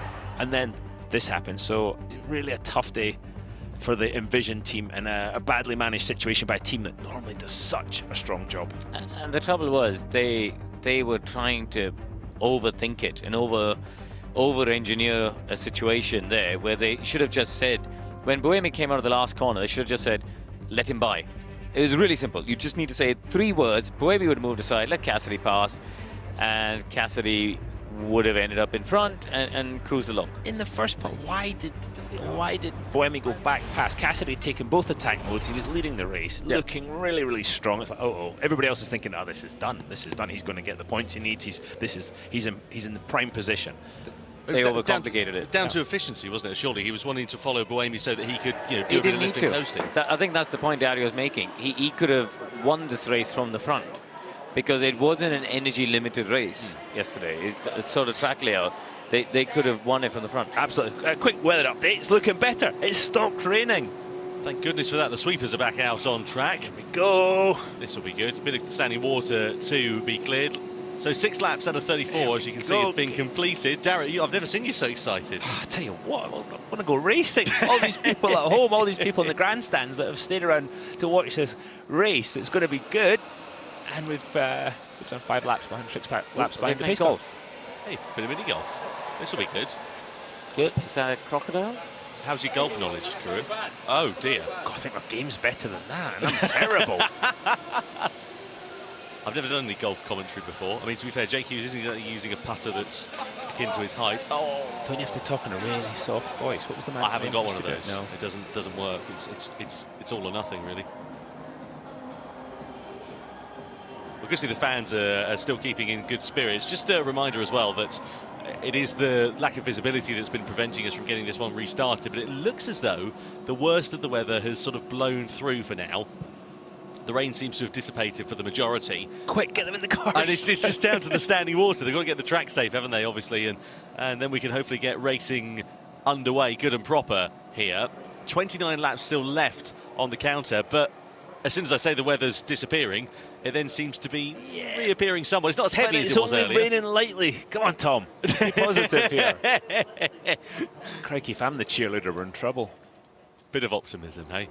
Absolutely right. Yeah, as you can see the tarmac there, still with a fair bit of standing water on it. This is just coming out of the inside of the indoor part of the track, essentially into the daylight. You can see the difference there in the two surfaces. And the sweepers now on the track trying to clear some of the standing water to make it safe here for the drivers. And the Italian flag out there, presumably a Maserati fan. And this crowd yesterday chanting Jake Dennis's name, that was pretty cool. I'm not sure I've seen that at a Formula E race before. It's a real atmosphere here this weekend, isn't there? Everyone seems to love London, and the fans in particular having a real treat here. Ella Air yesterday, Tiny Temper today, great involvement. This is the benefit of Formula E, because you can race in urban areas, the middle of cities. People can take the tube and public transport and get here. And you took the tube, didn't you? I took the tube, yeah. I had my suitcase on the tube and sort of, yeah, it was great. You know, the station is 30 steps from the front door of the paddock, which is wonderful. And actually, the fan zone, I have to say, they've done a great job. I wandered through my kids yesterday. There's so much going on for people to do and see. Yeah, very interesting stuff. Well, just a reminder, if you are watching us on Channel 4 at the moment, coverage will continue on Channel 4 Sports YouTube channel at 6:30, which is in just over 15 minutes' time. Sash Fenestras heading for a comfort break there. He's been told it's time to go. He's just put his coffee down. Yeah, and getting himself ready to go. It's Edo Mortara in the race suit. Yeah, Maserati driver. Good to see Edo there. Let's head down to Nicky before we hopefully get this race back and resumed in a few moments. Well, the crowd is getting quite excited now. We've got clapping and everything going, and maybe because of the three of you lined up together, they can see you. We've got our championship hero here, Sir Chris Hoy is back with us, and Katie Munnings is in the house, Extreme and Rallycross driver. You're probably getting used to this now, all the interviews. We're getting our money's worth out of you now you're a champion. Obviously, you had a chat with Sir Chris before. Were any of his words of wisdom like ingrained in your head yesterday? All of them. There weren't many, to be fair. You had it all in the bag anyway. I was so impressed at how calm you were and how well you were dealing with all that media pressure. You know, that close to the competition. I was equally envious, and also I knew how hard it was for you leading up to that big day. Yeah, exactly. You know, like there's a lot going on prior to the event, and then the build-up is massive. And then a race, how it was, you know, with the red flags, the safety cars, it was really intense. A lot of high-pressure moments, situations which I felt like got out of hand when they shouldn't have. But yeah, we just came out on top, but yeah, it wasn't easy. A lot of emotions, and when I finally crossed the line, it was something to I think noise just came out of my mouth, not words. It was just, yeah, pure emotion. Was it more relief or just excitement? I think a relief. Like, I went into it thinking it would be excitement, but honestly, like when I crossed the line and I did it, it was like a relief which I didn't know was there.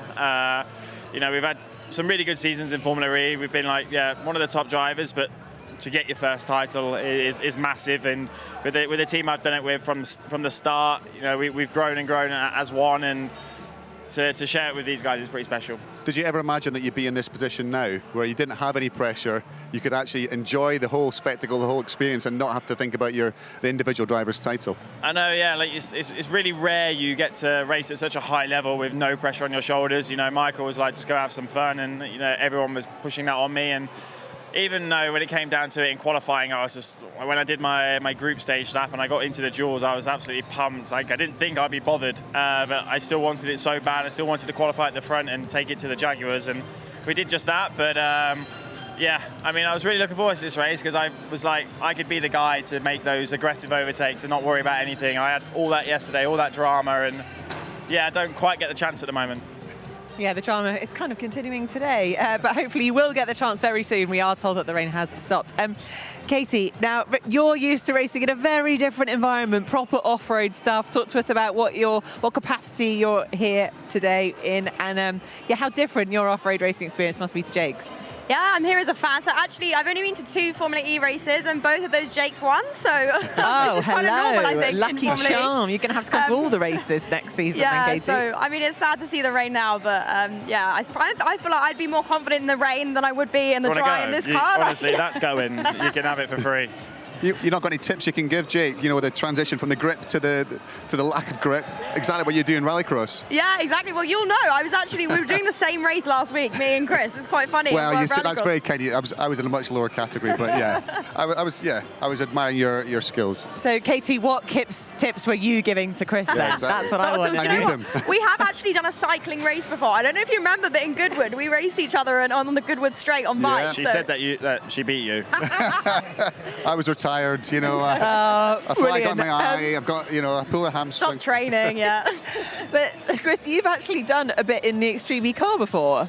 Yeah, Talk to us about that. Yeah. So I went up to Dumfries and had a shot of the car there.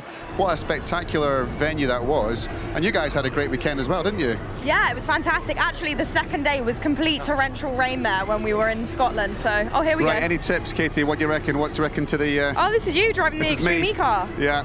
There was a very scared man sitting next to me. The gradients were so high in Scotland, I remember that, because we were in this quarry that's going to be turned into a hydro plant. So, yeah, that was pretty intense. Yeah, what a that machine car that is absolutely epic. What is it? The Odyssey 22. I mean, wow, that must be quite exciting to be behind the wheel of a car like that. Yeah, and I think it was actually really similar race conditions to what these guys are having with the rain on the second day. It was torrential rain, and it was really slippery, like grease on the top layer. I guess it's like what it looked like doing those couple of laps for you guys, like four-wheel sliding. We can now see actually on the screen at the moment what the track conditions are like. Is that dry enough for you to race in? Yeah, that bit, oh, I don't know, now they've zoomed out. I mean, it's the zebra crossings and the bus stop signs and the white lines which make it really, really difficult.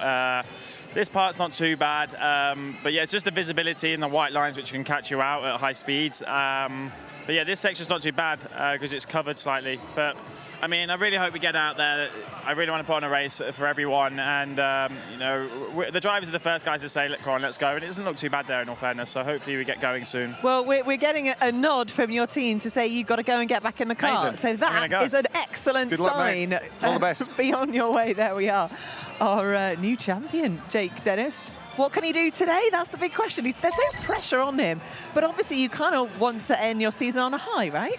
Well, there's always a chance. You know, with all the variables, with this weather, with the low grip surface, there's still the team championship. Everyone's talking about, you know, the Jaguar and Envision, but it's still possible mathematically. Yeah. But you never know. Never say never. No, exactly. You never know. We have just been told that the racing will be starting at 6:30, so let's look at that. So actually, we haven't got too long to go.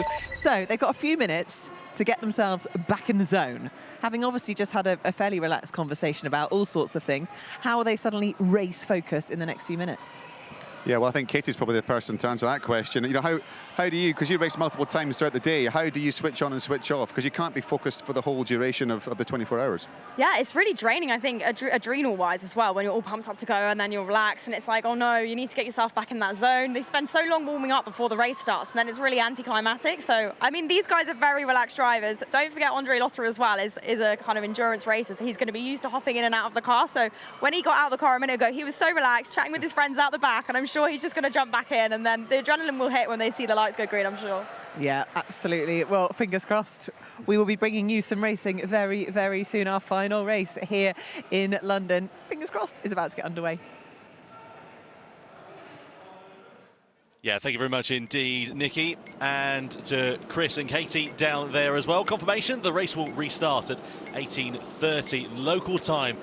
Hurrah and thank goodness. We're looking forward to some, hopefully, green flag racing action. In the meantime, put the word out on Twitter for some questions to come in for myself, Karun, or Dario in the commentary box. And they ask, someone asked Kieran, it says, what is the highlight of Season 9? Dario, what do you think has been your highlight this year in Formula E? Highlight of Season 9, I think, Vergne's drive in India was something special. To be low in energy and lead was so impressive. Yeah, that's got to be, that was up there for me. I just came off, yeah. What about you, Chris? I'm going to go Cassidy Berlin when he made that move and went from 6th to 1st in the space of half a lap, basically, or 3/4 of a lap. He made a few moves there. And then just bolted and took the win on a day where everyone kept saying they didn't want to lead. Well, and speaking of Cassidy as well, we can catch up with him and find out exactly about his pole lap and how he ended up taking his pole position for the grid when he caught up with Karun after qualifying. Nick, great way to bounce back from yesterday. Let's get into the lap straight away. So, heading down towards turn 1, what was the grip like today? Yeah, can we pause? Yep. I got a funny thing. Amazingly, I was sitting in the car before that final, and I watched a side-by-side comparison of Mitch and I could see where he was gaining and losing. And honestly, he was a quicker car today, but I saw he attacked the first sector a lot harder than me, especially on the braking. Well, into this one? Into here. More rolled the speed to make the stop point here, right? Whereas so basically, you owe this pole position to our editor guys who put that together. Thank you. Oh, well done. Excellent. Right, so going through this bit here, as you were saying, in the early parts, you didn't seem to be as quick in the first sector. What did you do differently here? Yeah, so basically just attack more on the entries. But I think you can see today compared to yesterday, we were talking about my tyres. I'm in a much better window today. Well, I want to talk about your steering inputs here, because it looks like you've had a few bites of the cherry there. Watch your hands. Here, actually here, if you go back, it's the only moment on the lap where I thought maybe wasn't ideal. I basically got caught on the compression. I couldn't turn the steering wheel anymore. There. Yeah, you've had like 2-3 goes at it. Yeah, and that was... And then a massive amount of lock. That was a lack of guns. Okay. And then turn 9 here. This is where you're going outside. Was it drizzling at this stage? Was it okay? No, it was okay. I focused a lot more on exit here today compared to yesterday, trying to make the car straighter. And here today, honestly, I wasn't as quick as Mitch, and I just tried to take way more risk. Yeah, I was going to say, there. I mean, that is pretty on the edge of where you wanted to be, isn't it? Thanks to our damping specialists. I think they got that well. Yeah, because actually, I'm going to ask people to watch your hands here over these curbs. You know, it does look like the car doesn't really move. You want to watch how close you were to the wall? Yeah. Yeah, okay, let's do that. I'm surprised I'm not in that fence, man. Go on, let's go. How do we do that? Oh my God.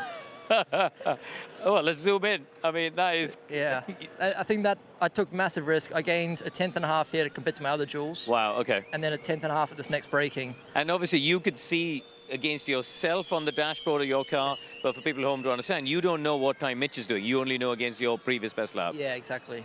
Right, down here, this is where you made the mistake yesterday. Yeah, and I was on the edge again, slightly, like, I wouldn't be much wider, wouldn't want to be much wider than that. Yeah, and then what's your mentality like here? Because, you know, you've done most of the hard work. That there as well, super close. Yeah. Couple of corners to go. Are you still, you know, is it a...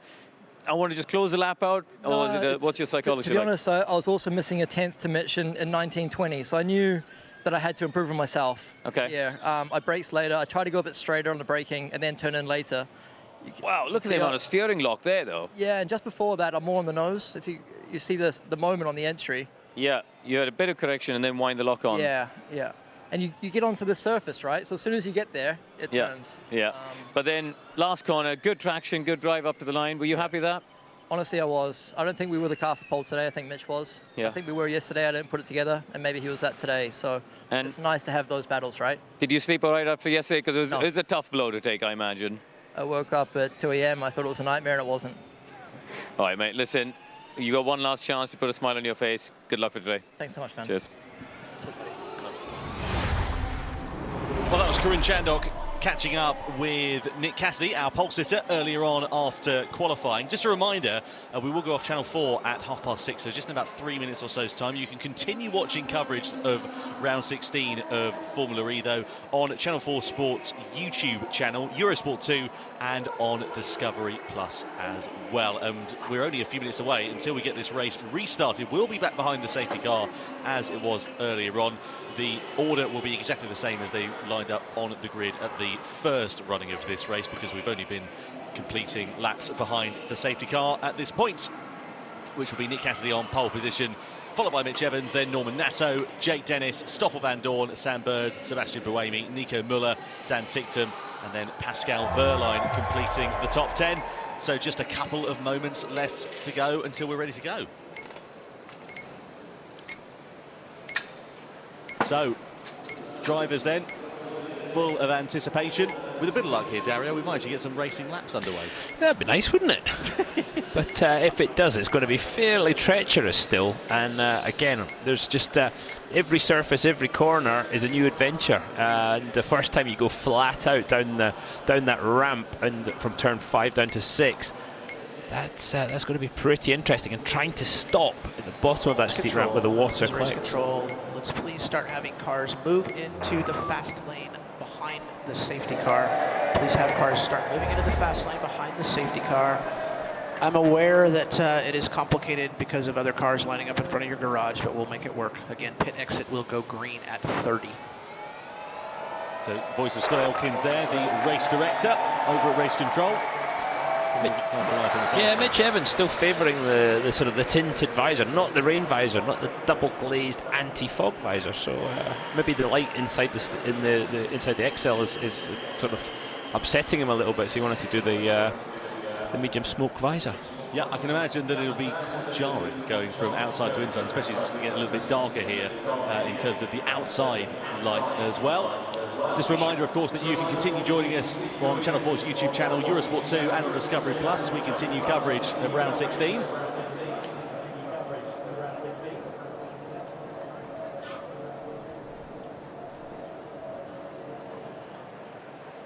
Had other ideas, but finally the rain has cleared and racing will be getting on.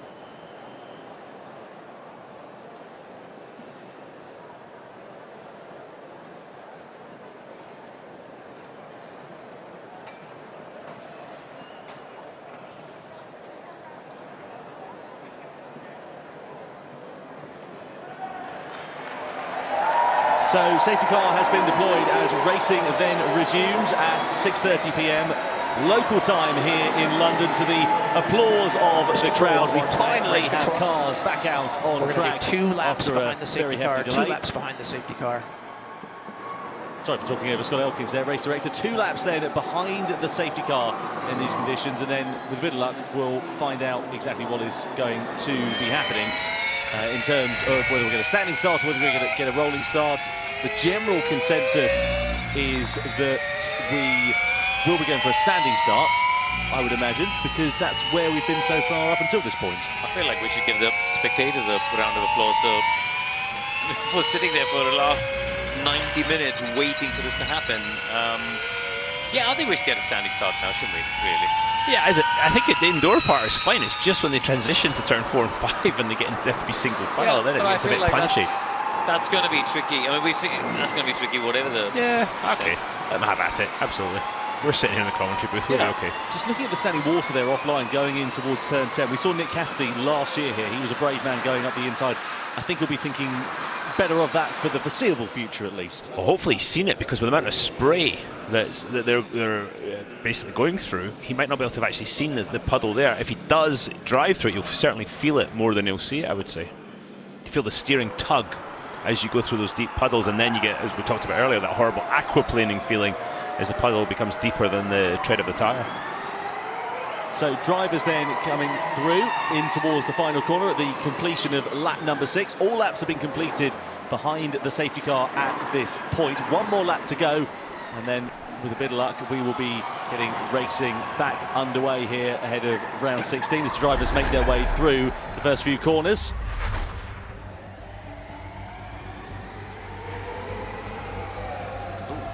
That's Nico Muller's car. Bit of debris on the track, something falling off. Not sure, but yeah, definitely a bit of carbon fibre that's not where it was intended to be by Abs Cupra here. Hopefully won't affect him too much, nor indeed the drivers. But we ride on board with Muller now. Really impressive performance from him in qualifying. Finishing in 8th place, that's where he will line up on the grid. And looking forward to seeing what he is going to be able to do.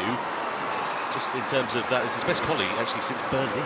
You know, this is a chance for those maybe slightly more unfancy teams and the guys, the drivers who've been struggling a bit this year, to really have a big impression. Safety car lights are out. Yep, safety car is going to be in this lap, and we are going to get ready for racing to resume finally for round 16 of the ABB FIA Formula E World Championship. It will be a rolling start for the drivers, so race directors have deemed that the safest possible course, and it will be then Nick Cassidy who will set the pace, followed by Mitch Evans, Norman Nato and Jake Dennis going through the final corner. Riding on board with a driver's eye view of Norman Nato in the Nissan as he comes over the rise in towards turn 19. When is he going to pull the pin and get racing action back underway? So safety car comes in as we head around the final corner, and at last we go green flag racing as round 16 of the ABB FIA Formula E World Championship in London is underway, with Cassidy leading the field down towards the first corner. There is Mitch Evans in 2nd place, poised to try and challenge if he can. Norman Nato in 3rd place. Already Jake Dennis there looking quite quick through the first couple of corners. Close behind him as well is Stoffel Van Dorn in the DS Penske. Into the daylight, into the wet, under racing speeds for the first time we go, and the drivers being very tentative through those couple of corners, and I'm not surprised at all. Oh, look at that slide there from Nick Cassidy. And it looks like Jake Dennis was trying to have a half look there on the inside of Norman Nato, but no room at the end into 9. They're just looking, they're searching around already for grip. This first lap, as I said, adventure into the unknown. Nick Cassidy spent a lot of his career in Japan in racing in monsoon conditions, so he might just be the man for the job here. And visibility is absolutely key here. Look at the benefit he's got, like free air up ahead of him as opposed to Mitch Evans. And then everyone behind is really going to be struggling just to see where the puddles are. Team ready for Bird? Attack this lap, attack this lap. So Bird and Van Dorn going into the attack mode then on this lap. 6 minutes for Bird, 2 minutes there for Stoffel Van Dorn. The field, of course, spread out with that rolling start, so that's a good opportunity for them to take the attack mode without losing too many positions and too much time. But that's a very aggressive call because, again, the drivers are just learning the circuit and you've just added another 50 kilowatts of power to the equation. Yeah, I'm not sure that's what you'd want. And also, if the rain has stopped, conditions and grip is going to get better and better. I think you want to take the attack mode later on when you can actually use that power. So down towards the first corner we go. Nick Cassidy it is that still leads. Mitch Evans in second, Norman Nato third, Jake Dennis in fourth. Stoffel Van Dorn activated his attack mode. He sits in fifth place. Vergne has managed to leapfrog Sam Bird and is up into sixth in the Envision as we look at the other Envision, which is Nick Cassidy leading the way. These drivers feeling for grip and trying to hustle these cars around as quickly as they possibly can. Down the back straight we go. This is on board here with Jake Dennis. He's all over the back of Norman Nato in the Nissan. Look at him scrabbling for grip as they come in towards the Custom House chicane. And Dennis would love to be able to find a way through sooner rather than later, for, if nothing else, one position, but two, also a bit of visibility wouldn't do any harm. Sergio Setta camera has also activated attack mode. Lucas de Grassi there as well. Quite a few drivers have gone in. Right, so attack mode there for Evans. He's gone for 6 minutes. So you have the option of... Oh, that's close on the exit with Jake Dennis. He leapfrogs ahead of Norman Nato. He was leaving nothing to chance, wasn't he? Just closed the door. And now look, Norman Nato's going to have to deal with the visibility problems here as well. Well, this is the good bit, because he's in the building. We need to, I think, when we get to the outside part, that'll be fun to see the driver's eye view when they get back onto the wet part of the track after turn 9. And they're at a stage now, there's so much spray out there, they don't know if it stopped raining, if it started raining, what's going on. They cannot see anything at this point. But look at the pace, guys. The two Kiwis up front have broken away. Yeah. They're over 3 seconds now ahead of Jake Dennis. This is on board with Dennis. And he gave Nato a little nudge there as they came out of it. Then had a look up the inside into 9. Didn't quite make the move, but they did make contact. And his front wing does seem intact, though. It was Mitch Evans later in the lap, turn 16, going for attack mode. And look at this then, look at Jake Dennis. Oh, I think he had a bit of a moment, a bit of oversteer on the curve there. Sends him out just a touch wide. And Norman Nato there picking up the pieces with attack mode down in fourth place. But completely right, as you said there, Karun, the top two. Nick Cassidy's put out a 2.2 second advantage over Mitch Evans. He, in turn, also is a couple of seconds to the good. Oversteer from Evans. Mitch Evans there really pushing the envelope. He's got 50 kilowatts more power as the race leader Cassidy comes into his first deployment of attack mode. 2 minutes on the board then for him, and Dennis coming in now as well. He goes for 6 minutes in the first stages as Van Dorn in the DS Penske also coming through. So this is complete contrast to the dry racing we get around here, where it's very much peloton style, they're all nose to tail. In these conditions, just with the visibility, it's all spread out a bit, isn't it? Because you're starting to see differences in driver confidence as well as visibility. Cassidy also took attack 2 minutes.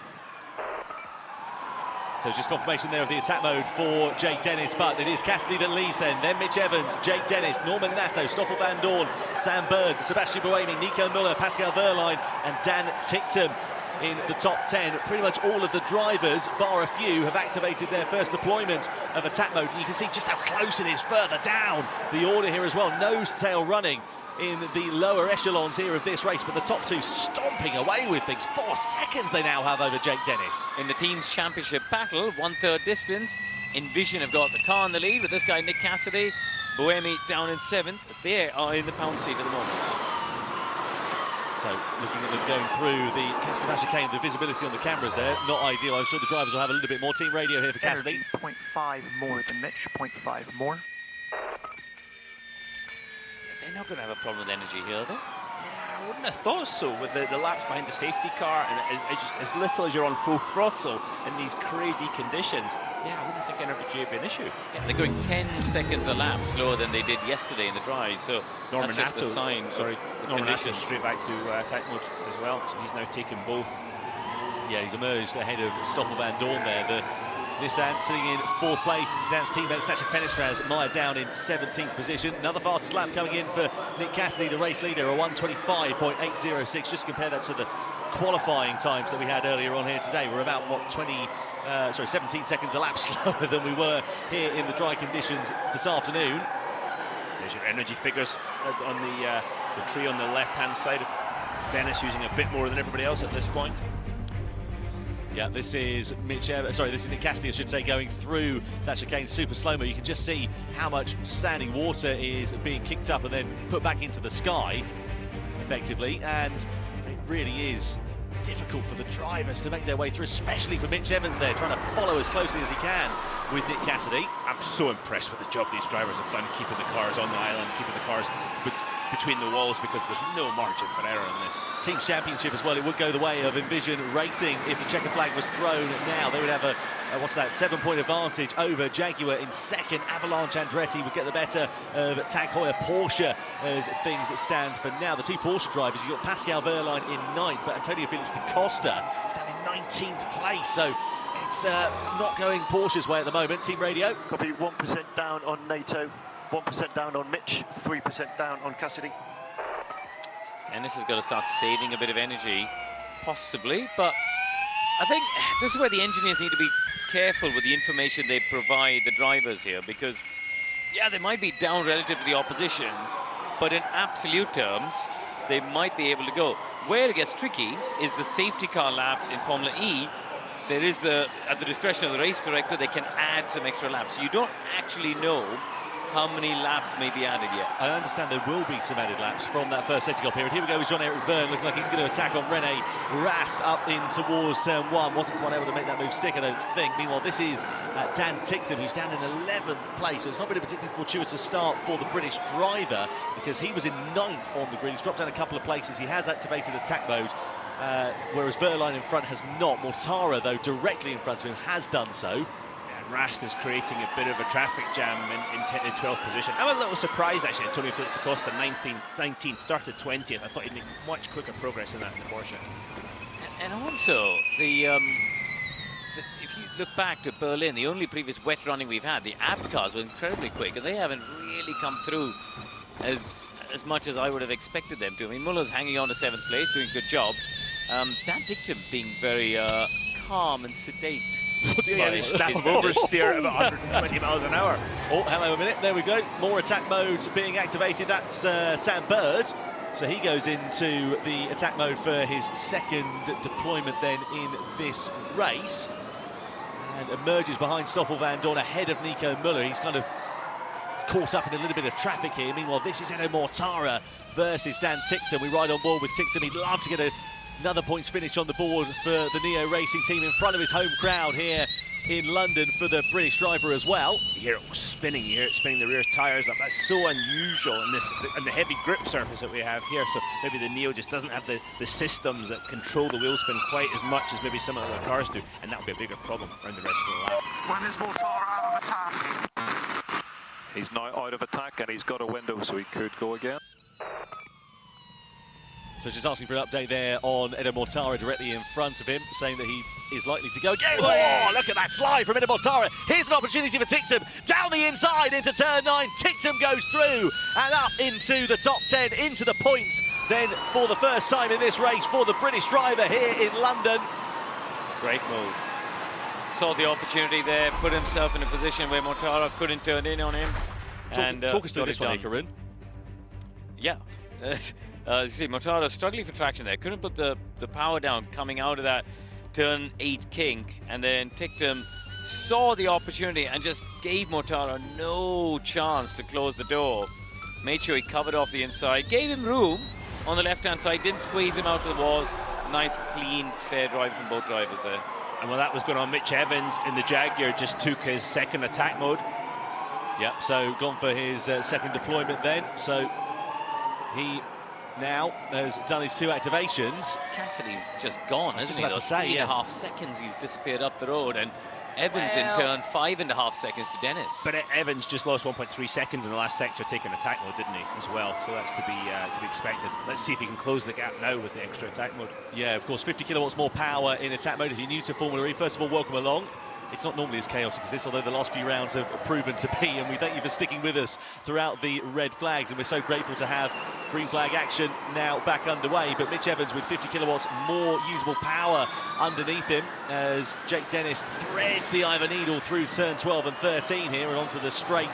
Well, I say the straight, the King's in towards turn 16. And Dennis has got to be feeling pretty lonely. Captain Mitch, 3.3, magic on and attack. Magic on and attack.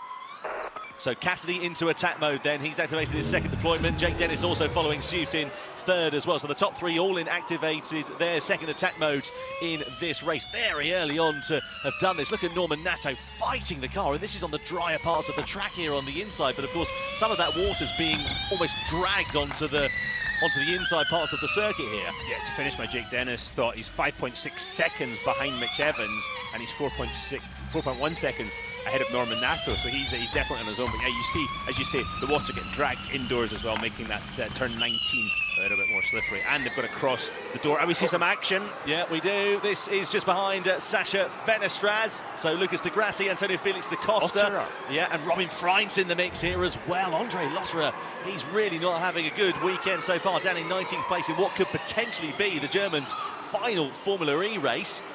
Nose to tail they run down the start-finish straight. Just up in front, you've got Max Günther in the second of the Maseratis. He's in attack mode. Likewise, Jean-Eric Vergne just behind him. Then it's Fenestraz, de Grassi, da Costa, Freint, etc. All very close to one another. Da Costa's got front wing damage there. You can see that weirdly the top flap is broken, but yeah, so he's obviously had a little bit of a nudge there. It seems to be okay to continue at the moment, but as you said, Tom, that queue behind Günther, there's a gap, isn't it? But in front of Günther, nearly 5 seconds to Sergio Sette Camera in front of him. Günther does seem to be the stop in the bottle here. And at the front, Mitch Evans caught Mitch Cassidy 4/10 that lap, so the gap down to 2.7 seconds. Yeah, he's really putting in good pace now. Here is Mitch Evans. Last lap time between the two, Evans was half a second or so faster. Cassidy now responds with a 24.7. That's the fastest lap we've had in this race so far. Evans just 1/10 of a second shy. So Cassidy, of course, in attack mode, whereas Evans is now out of it. He's done his final deployment and doesn't have that 50 kilos of power as de Grassi here looking for the inside of Sasha Fenestraz. No room at the inn for the former champion at the moment. So, at the moment, I mean, the first two. Let's see what Nato got up to here. This is a slow-mo of him getting over the curb of the chicane, I think.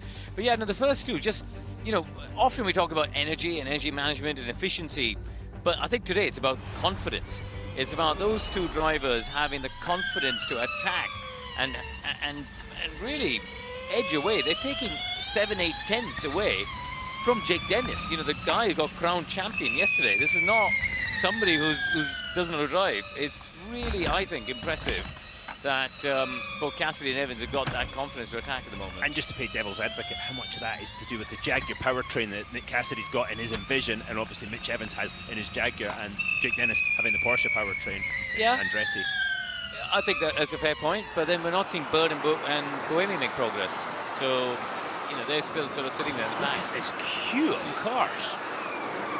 Yeah, real queue, as you say. This is Norman Nato, Stoffel van Dorn in the mix there as well. Sam Bird, you've got quite a few drivers, all very, very close to one another. In fact, this is, a little bit further back is Vergne, isn't it, with Sasha Fenestraz and Lucas de Grassi.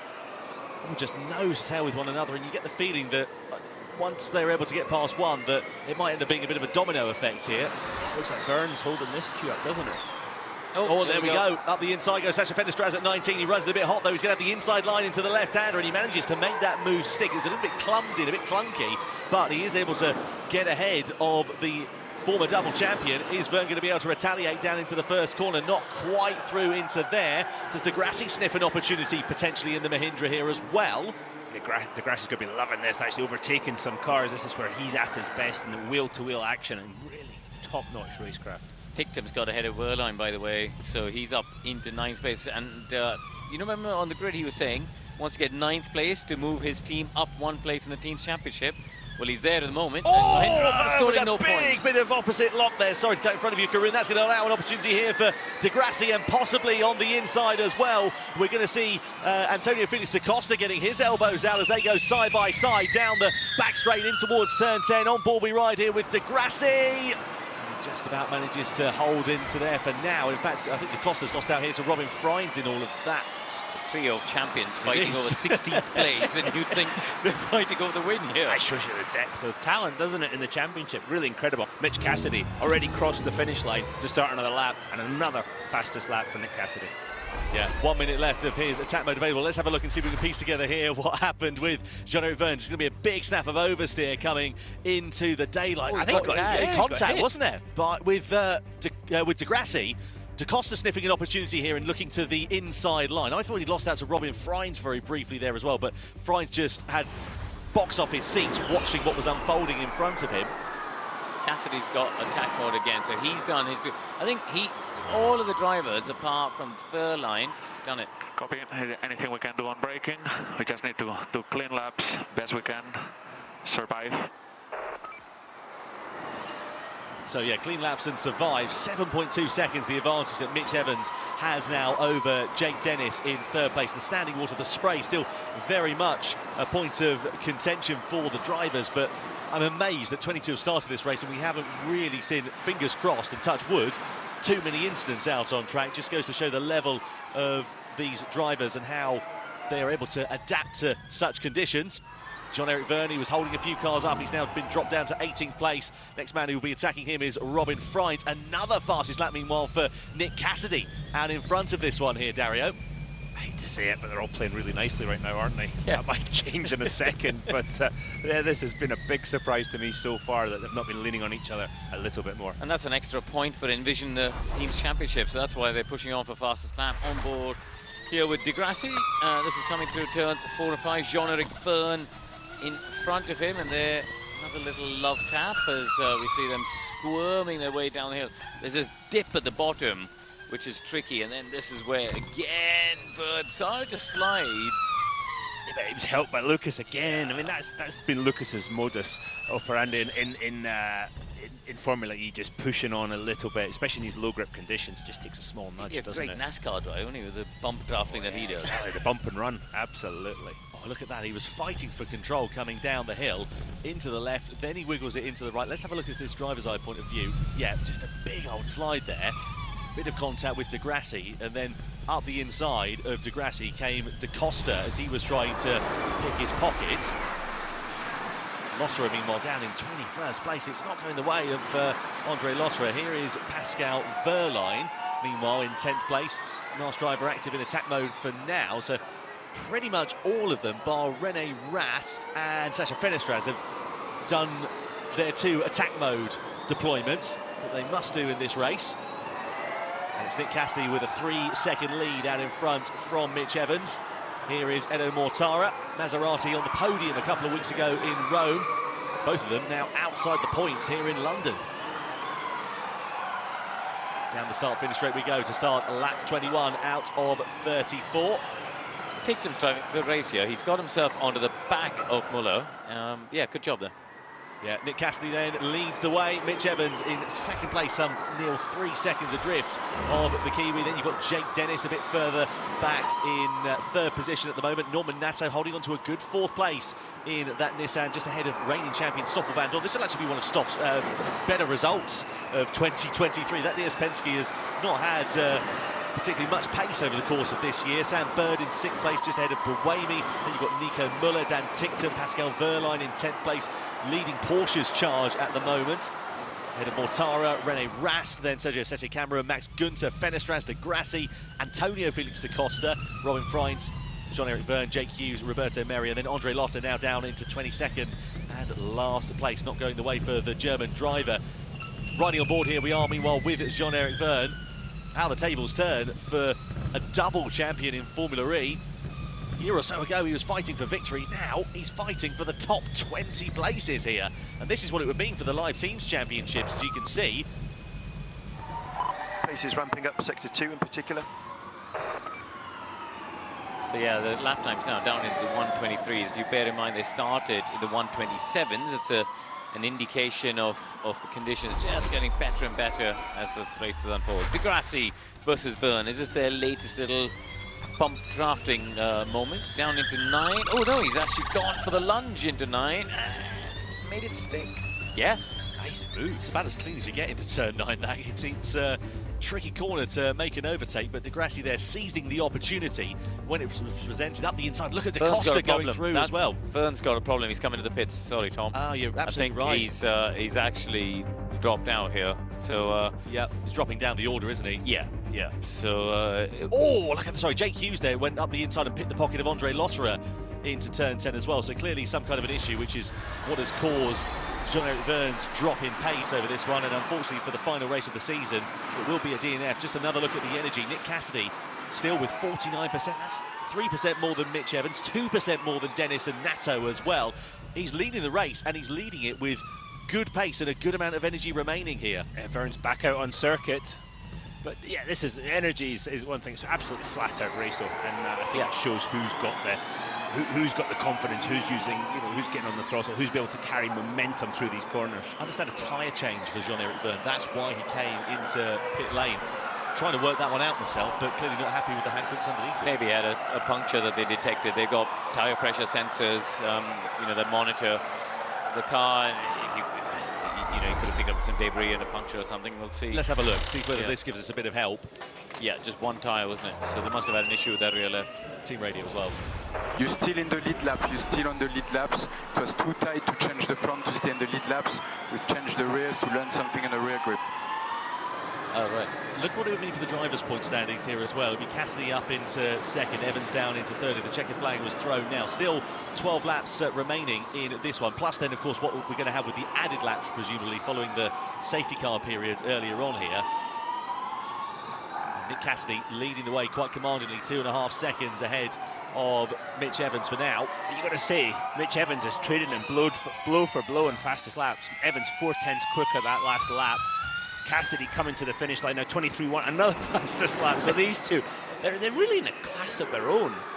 I've got to say, I mean, Sam Bird's doing some fairly decent lap times, but they are so far out front right now, and they're putting on a masterclass. Yeah, let's have a look at the gap between Evans and Dennis as they come to the timeline. It was about 7 seconds or so. It's now up to 10.2 seconds. So Dennis's pace just isn't able to match the two Kiwis out in front. And a train of cars still forming on further down here as well. You can see the tracks drying out, can't you? The lap time just getting quicker and quicker. See if you can see the eyes of Nick Cassidy. And just watch where his eyeballs go. There's a bit of a reflection.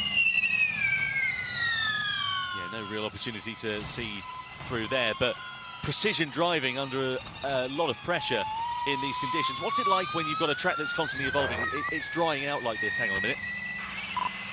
Gap to Mitch is 2.6. He is only stronger sector 1.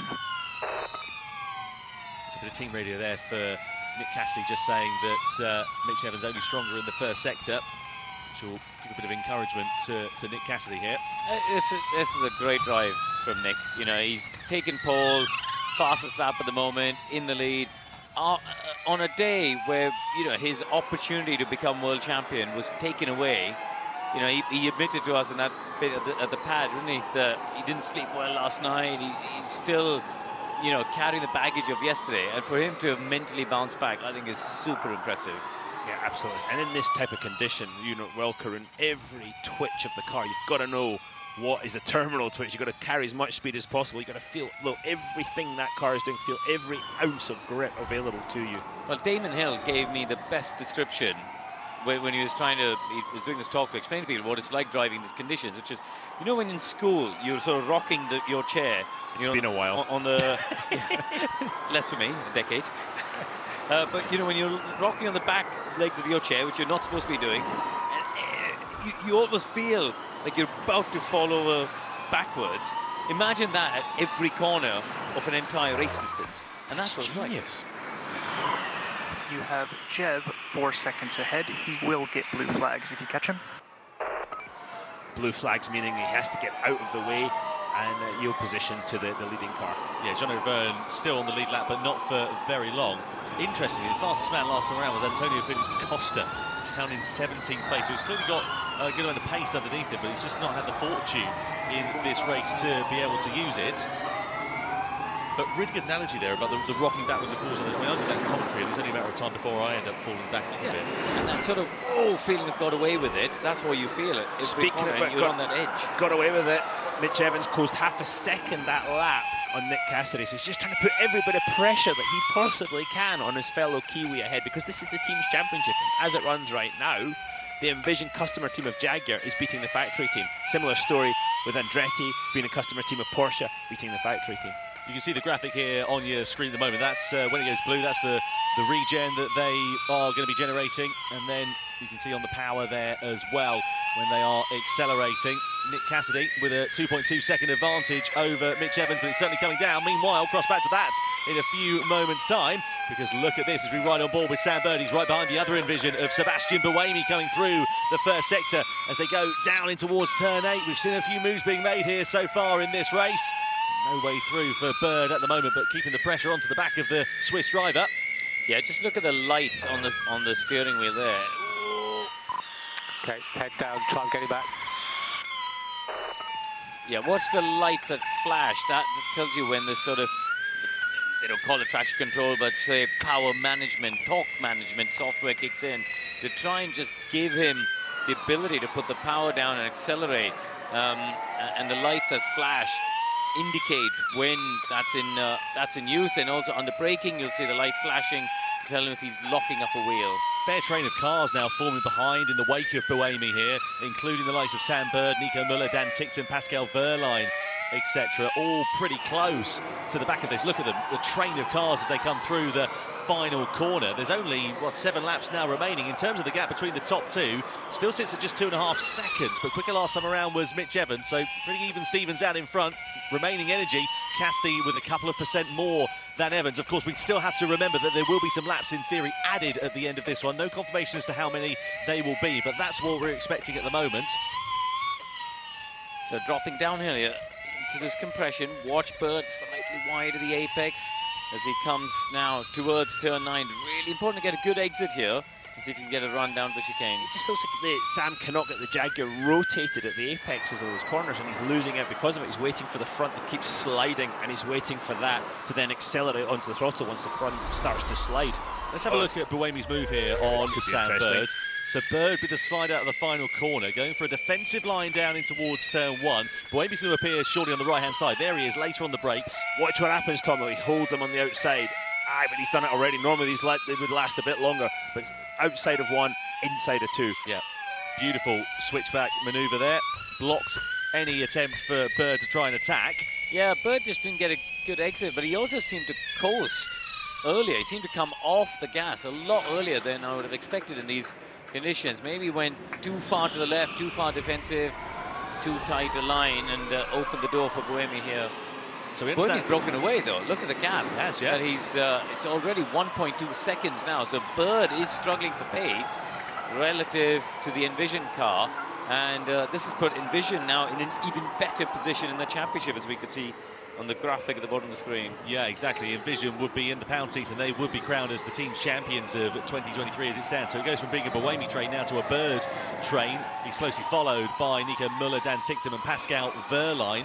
The company. Edo Mortara not too far adrift as well, but not within the same sort of distance of them. This is the view back from Sam Bird's car. 4 added laps is what we're expecting at the end of this one. So when they come across the timeline for the final time, then there'll be another 4 laps added, and that of course is going to be pretty interesting to see how it works out in terms of energy efficiency here.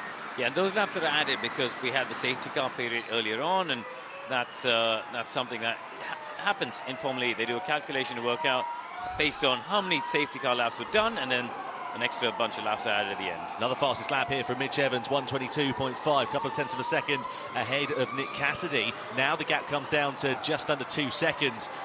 For the first time here is Nico Muller coming under all sorts of pressure here from Dan Tickton in the battle for 8th place. Tickton, we know he's not afraid of getting his elbows out, but no room for him at the moment. He's in a really unfortunate position because he's got to watch his mirrors with Pascal Vergne here too.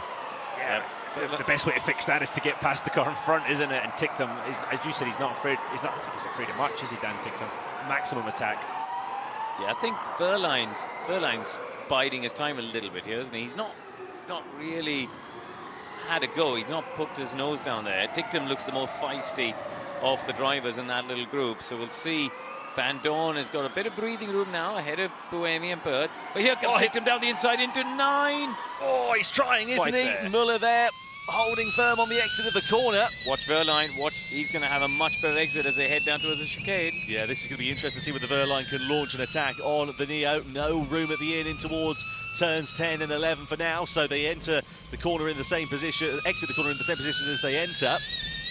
Meanwhile, Cassidy's lead still being whittled down here by Mitch Evans once again. Evans is phenomenal in the second and third sector. He's gone fastest overall in the second sector. A fraction slower in the second sector, but yet another fastest lap as the track continues to dry out and continues to improve here. Yeah, but I think Cassidy's responded. Only 500ths on that last lap, so the gap's still over 2 seconds between them. I think Tictum's got more pacey. He just needs to get clear, doesn't he, of Muller? Well, this is really important here for Neo's championship challenge in the team standings as well. They've had a tough couple of seasons in Formula E, and Tictum and Settecamera have done some really strong performances, including Settecamera yesterday. He got 5th place at the checkered flag, but then was latterly disqualified for technical infringement. Basically, the team said that he needed to, the FIA said that he needed to work on the car. The team said, no, we don't want to do that because it meant they would have broken part Vergne rules and suffered a penalty. He then was given a penalty and was then given a disqualification as a result of that, so it robbed Neo of a double points finish. Meanwhile, Nick Cassidy versus Mitch Evans. Now ebbing and flowing between 1 and 2 seconds here. Yeah, going to be a bit of traffic in front here as well, I think. That's Buemi. No, it's Buemi. Yeah. Well, let's find out from one of the man that really knows is Sylvain Philippe. Let's talk to him. Sylvain, Dario here. We're seeing Mitch Evans and Nick, the gap ebbing and flowing. Has Nick got pace in hand? Hey Dario. Yeah, they're doing well, aren't they? Car's looking good, and they're doing really well on the wet part of the track. So, yeah, so far so good. You seem pretty calm. Yeah, 10 years of doing this. Thanks, Sylvain. Great to hear from Sylvain Philippe. Thanks for that there, Dario. Didn't give much away, did he? Oh. Keeping his cards close to his don't want to chest. play poker with him, God. So, Nick Cassidy still leading in. The gap now down to 1.5 seconds, but they're not far away from Jean-Eric Vergne here either in the DS Penske. He's just up the road. Team radio for Dennis. Quickest lap at 22.4 for reference, 22.4. Right, Dennis is having a bit of a push here. He's gone faster than anyone in the first sector. He is over 12 seconds behind Mitch Evans and 5.5 seconds ahead of Nato. So he's in a race by himself, but this guy, Evans, is not in a race by himself. The gap now under 2 seconds, and you can see visually just how much closer he is. Here's a super slow-mo replay of Sebastian Buemi. Oh, look at that. A little too much curb there. Yeah, really pushing the limits is Buemi in the Envision. 6th place for him as it stands at the moment. He's about 1.6 off the back of Van Dorn, but good points all possibly for Envision here. Confirmation there, 4 added laps. So 7 laps now remain in this race. So we go from a 34 lap distance up to a 38. And Nick Cassidy still leading. 2 seconds, the gap sits between him and Mitch Evans at the front. Norman Natter doing a phenomenal job, by the way, in 4th place, as it sits for now. Dario, a bit of telemetry here on this tower graphic on the left-hand side of the screen. Talk us through what this is all about. You can see the throttle now, 100%, using that, all the power available, and then now braking, regenerating, putting energy back into the battery at that point, and then accelerating again. If we were to watch the energy numbers, the battery energy would go back. There's no mechanical rear brake on the car. It's all done by regeneration, by essentially the powertrain going into reverse. I need to try to now consume the energy because I'm lifting too much, to be honest. Copy that. No need for green codes. We are strong on energy with catching Van Dorn. Great work. So praise for Buemi. Strong on energy for the Swiss driver. With 4 more laps added to this race, it is not going to be, as we expected, particularly energy important in this one. But Cassidy, as we saw earlier on, was the man who was leading, but still had a good amount of percentage left in his back pocket. And Cassidy's just taken 3/10 out of Mitch Evans again. If you're Mitch Evans at this point, the mindset's probably, how much risk am I willing to take to try and close that gap? Because everything I'm throwing at Nick Cassidy, he's matching. So, I think the lights on the halo on Mitch Evans' car are flashing red. I'm not sure if that was just some sort of a light malfunction or actually a problem, but it's definitely flashing a different color. In fact, you can see in the corner of that shot, look, Cassidy, you can see the blue light, which is what everyone else has got. Evans is, at the moment, it's gone off, but I'm sure down the start finish there, there's some red flashing lights there. You can see some misting up. Jake Dennis has gone fastest of anybody, so that's the new fastest lap for the newly crowned, I shouldn't say reigning champion, for the newly crowned champion, who is finally found a bit of grip. But as I say, he is very much in a race by himself. Yeah, and the pressure's off for Jake Dennis here with this one. You can just see the remaining energy on the tower graphic on the left-hand side of your screen. Nick Cassidy and Jake Dennis with 17% respectively. Evans and Nato with 15%. That's Nissan looking a touch less efficient than those around him. Van Dorn and Buemi directly behind him got 16 and 18 respectively. Bird with 17. Nico Müller is the man who is in the pound seats there in 8th place in the Apt Cupra with 20% energy remaining. Dan Tickton, Pascal Verline also with good amounts of energy remaining. So then, at the end of, or at the start, I should say, of what would be the final lap, but of course the fact that we've got 4 more added laps at the end of the final race of the season, it will go up to a 38-lap race distance here. Norman Nato, a little bit of a lonely race for the Frenchman here in the Nissan Dario. We haven't talked much about Norman, have we, really, at this point of the race? But he's 4th position, good haul of points for the Nissan team. Be a very welcome result. A little bit of debris there going on the track down in towards the first corner. Nothing for the drivers to worry too much about. It's off of the racing line. Meanwhile, Nick Cassidy, 2.6 seconds he's been able to build that buffer up to Mitch Evans. He's just controlled this so beautifully, hasn't he? He really has. Every time you think, oh, here comes Mitch Evans, Nick Cassidy just finds another gear, just moves it on, and the track's drying out a little bit. The grip level is changing all the time as well, and every single one of the surfaces, as we've talked about. So phenomenal performance by both these drivers, and as you say, Nick Cassidy just showing his class. Do you see how hard Mitch Evans is pushing in that Jaguar? Yeah, let's have a look at a little replay here of Mitch Evans. This is a bit earlier on in the lap as he's clattering over the curbs at turn 10. Slightly wide on the apex into the right, but otherwise okay. And just how finite these margins are driving around these street circuits.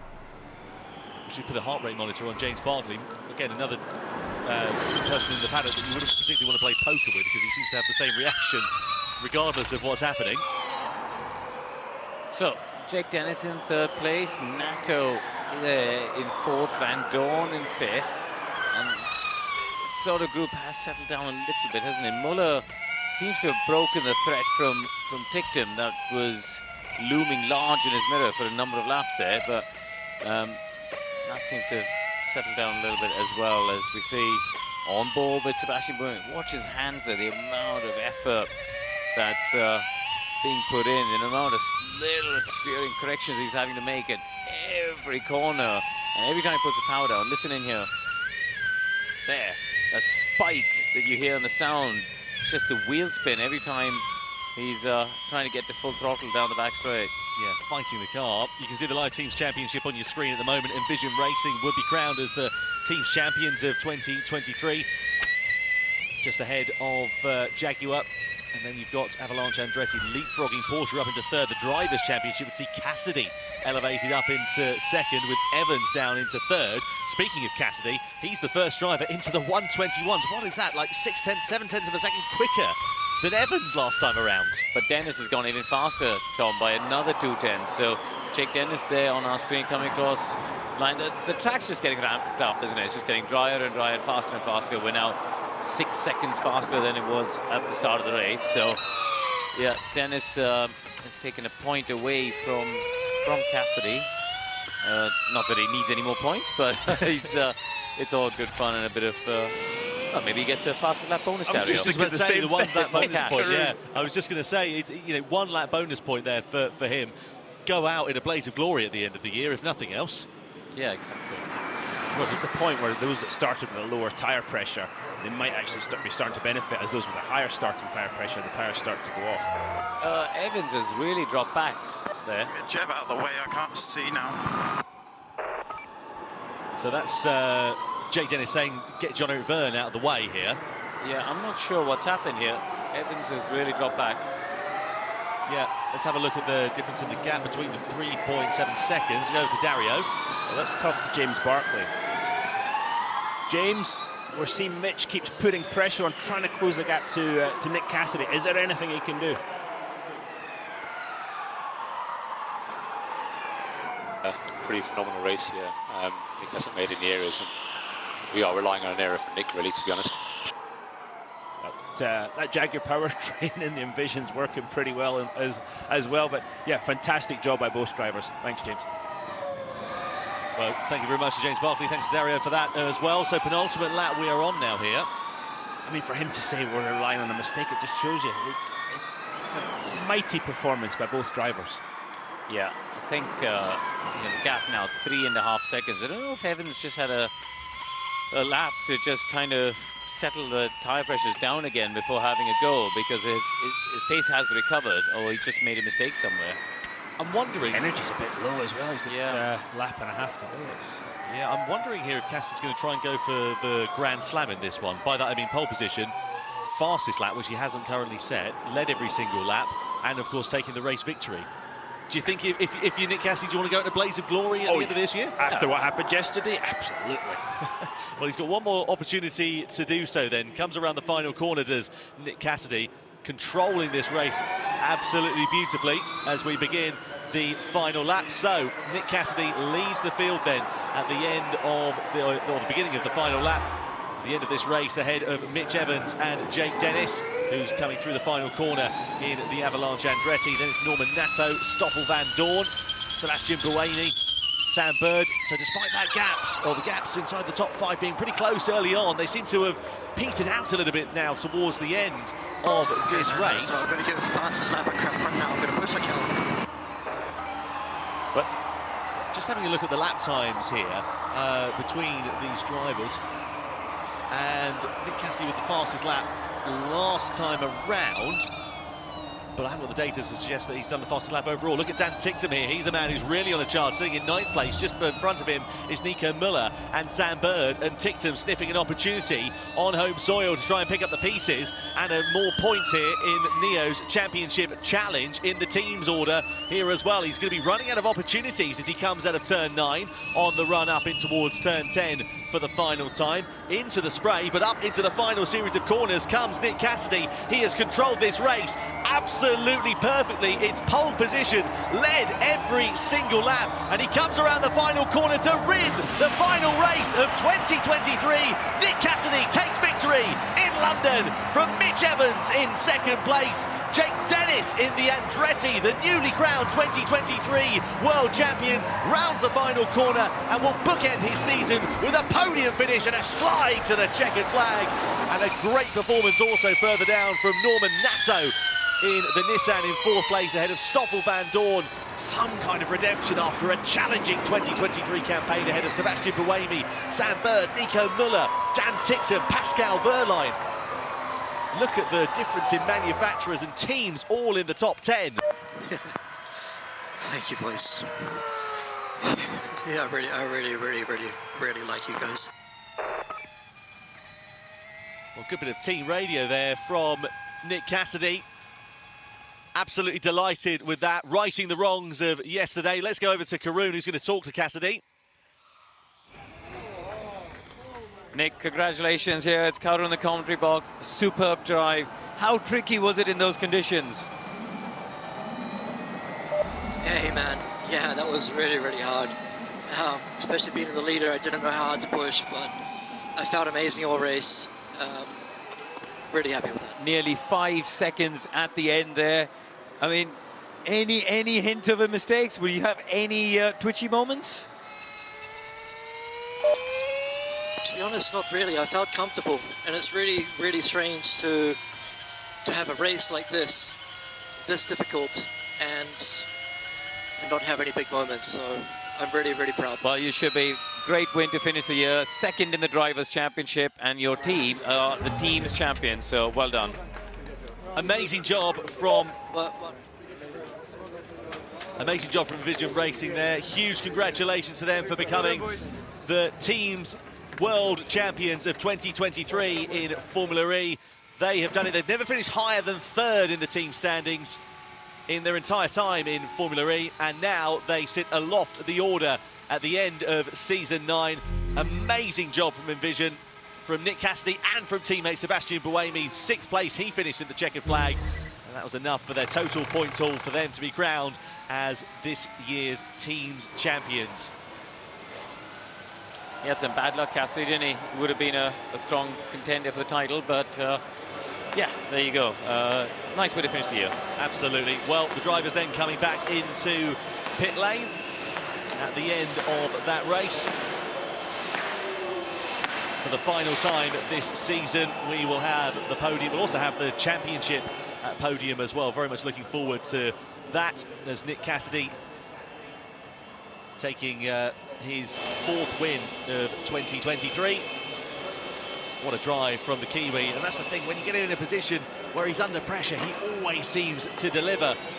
Jake Dennis didn't quite have the pace of the two Jaguar powertrain machines, I should say, and in front of Nick Cassidy and Mitch Evans, but finishing in 3rd place for him. And there are the Provisional Teams Championship standings. Envision Racing will take the team's title in 2023 ahead of Jaguar TCS Racing in 2nd. Avalanche Andretti get the better of the factory Tag Heuer Porsche team. DS Penske ahead of Maserati as well, with both Maseratis actually out of the points in that final race of the year. Nissan ahead of Neon McLaren for 7th position. Oliver Askew, what did you make of that race? Interesting. Difficult to overtake, it looked like. Maybe because of the energy targets being so low, you know, drivers are pushing to the absolute limit of their cars. Yeah, it just seemed like the Jaguar powertrain at the front, those two drivers, Nick Cassidy, Mitch Evans, the class of the field today. Big congratulations to Nick Cassidy bringing home that team's championship for Envision Racing. We see Jake Dennis. Congratulations to Mitch Evans here in the podium. It's also, congrats to Jake, because he took home the 3rd place in the team's championship for Avalanche Andretti, jumping Porsche. Yeah, hugely impressive stuff. Great drives from everybody here. Let's head down to talk to our winner then. Sylvain Philippe, your team has just won the Team's World Championship. Congratulations, fantastic job. Thank you. It took us 9 years. An incredible feeling. It was an incredible season, so close. Incredible job from the team, and as you know, a very close collaboration with Jaguar, who have given us the most amazing car. That is just fast on every circuit, and that got us to this point. The recovery from yesterday again. Yeah, I wish you'd have seen the pep talk and all the chats last night until late last night to regroup everyone, but ultimately our team is very strong, and that's why I'm so proud of them. Congratulations, thank you. Thank you, thank you. Huge congratulations to Sylvain Philippe and the whole of the Envision Racing team as they become the team's champions of Season 9. As Nick Cassidy emerges from his car, his 4th victory of the year, but for being taken out in Rome, unfortunately, by Mitch Evans. You wonder whether he might have had a better shot at the title here this weekend. He didn't prove to be for the Kiwi. If anything, it looks like he's onto pastures new for next year as well, possibly in the car that's behind him.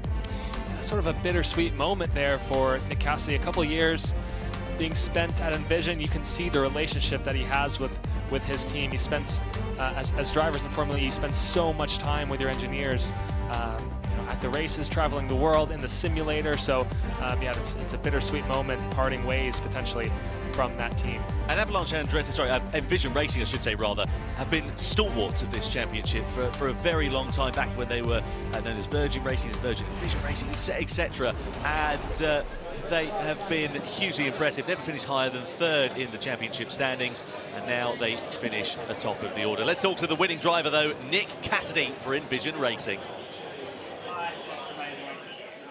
Nick Cassidy, you have just helped your team to win the Team Championship 2023 at Formula E. How are you feeling? Yeah, look, mixed emotions, but ultimately I'm very, very happy because today was a super difficult day for me. It's no secret, I didn't sleep well last night. I arrived late, but I did the business, so I'm proud. You absolutely did the business. A word for your team. It's the team championship. They've worked so hard, not just this weekend, throughout the year.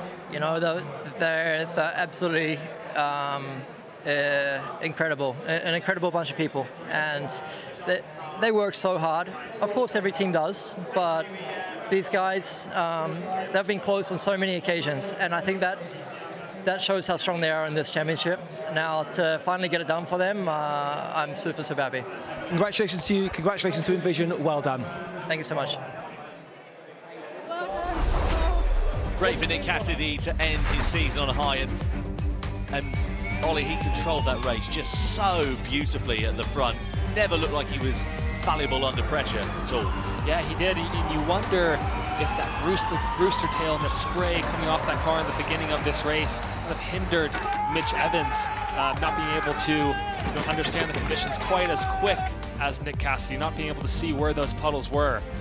So that's always can play a factor in wet conditions. So difficult with it drying as the rain stopped at the very beginning of this race. So each lap became faster and faster, and that's really hard for a driver to understand. How hard can I push in this next lap, because it's going to be completely different. And he had a lot of pressure put on him by Mitch Evans over the course of that race. You can see some New Zealand fans down there on the start-finish straight as the track invasion now begins.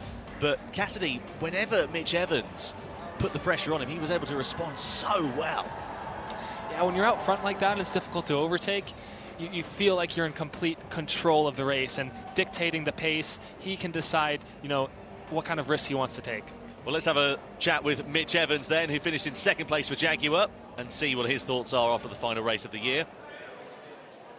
Mitch Evans, no one can question how much effort you just put into that race. Second in the London E-Prix and second in the Drivers' Championship with Jaguar TCS. How do you assess that? Obviously a bit of disappointment. We were hoping to obviously finish world champions in the teams, and me finish second. But look, Nick did a great job. Envision guys did a great job. He could cover me or respond to me when I was catching him, and just didn't have enough. So full credit to him. I get my best, but I just came up a little bit short. And in terms of your team, throughout the year, the calendar, whether there's been incidents on day one, day two, they've managed to sort it out, get a new car, just a word for their effort. Yeah, just a massive thanks to everyone in at Jaguar, TCS Racing, and Jaguar as a whole. Obviously, we can take a lot of pride out of the Envision World Championship as well. So, yeah, thanks to everyone. We'll keep pushing on over the off-season and come back stronger next year. We'll look forward to see it. Well done. Thanks. Well, great to hear there from Mitch Evans. Jaguar TCS Racing ultimately ending up second in the team standings. And here are some highlights from Mitch's race. Once we finally got green flag racing underway, we began here nearly 2.5 hours ago, believe it or not. I don't think we have ever seen a motor race where half the track is dry and half the track is wet, so that was fun to see. Oh yeah, it made it certainly very unique, didn't it? And the standing water that we saw, I mean, look here with Mitch Evans, the rooster tails that were being kicked up by those cars, and the lack of visibility, and a huge credit to all 22 drivers on the field. They all kept it out the wall. Amazing performance. Let's chat though to the man who finished in third place, Jake Dennis, the newly crowned 2023 champion after another podium this year. Jake Dennis, about the most unique day you can have in Formula E. You started it as world champion, you're still world champion, you finished on the podium again, and just had the most relaxed ride, plus all the delay. I know, yeah, another podium in the books. We're obviously beating our own records right now, and to really, yeah, get a podium at the end of the day was special. It's such difficult conditions with the wet and dry sections, but I mean, yeah. We managed to do it, keep it out of the wall, and yeah, we were pretty quick when we needed to be. But yeah, I think just needed a clean race, try and get that podium, and yeah, celebrate now with everyone, and yeah, really try and let it all sink in. And just finally, a word for your team. Obviously for yourselves, it wasn't so much about trying to win the team championship, but the reason you are the drivers' champion is because of so many people behind the scenes. I mean, yeah, I have to thank these guys, every individual, all of them. You know, they put in so much hard work, not just this year, but also last year. You know, it's been such a team effort, and yeah, we've scored so many wins, so many pole positions, and so many obviously so many podiums, and yeah, get to celebrate with them tonight. Really looking forward to that, and yeah, call it a season, and then come back tomorrow. Come back next year, sorry, and I'll be hungover tomorrow. That's what I will be, and yeah, just enjoy it. A few sparkling waters tonight? No, definitely not. Don't know what my drink of choice will be, but there'll be one. Well done, mate. Yeah.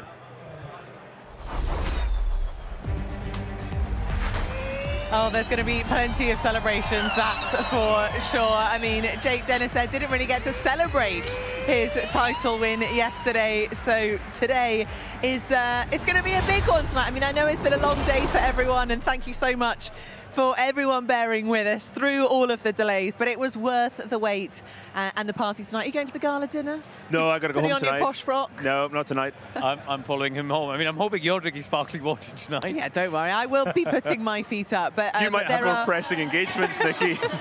There are 22 other drivers who are ready to let their hair down. I think no matter what the result has been for them this year, everyone has put in so much effort. Blood, sweat and tears have really gone into every race to be here.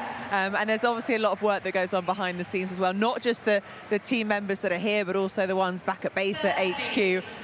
But now I think it is about time to get the podium celebrations underway for one final time this season of the 2023 ABB FIA Formula E World Championship. Let's go celebrate. Thank you very much indeed, Nikki. Well then, Envision Racing crowned as the team's champions of 2023. What an amazing performance from not only Nick Cassidy, but Sebastian Buemi as well. They are the winning team. Team representative of the Envision Group is Li Zhang, the CEO of the Envision Group.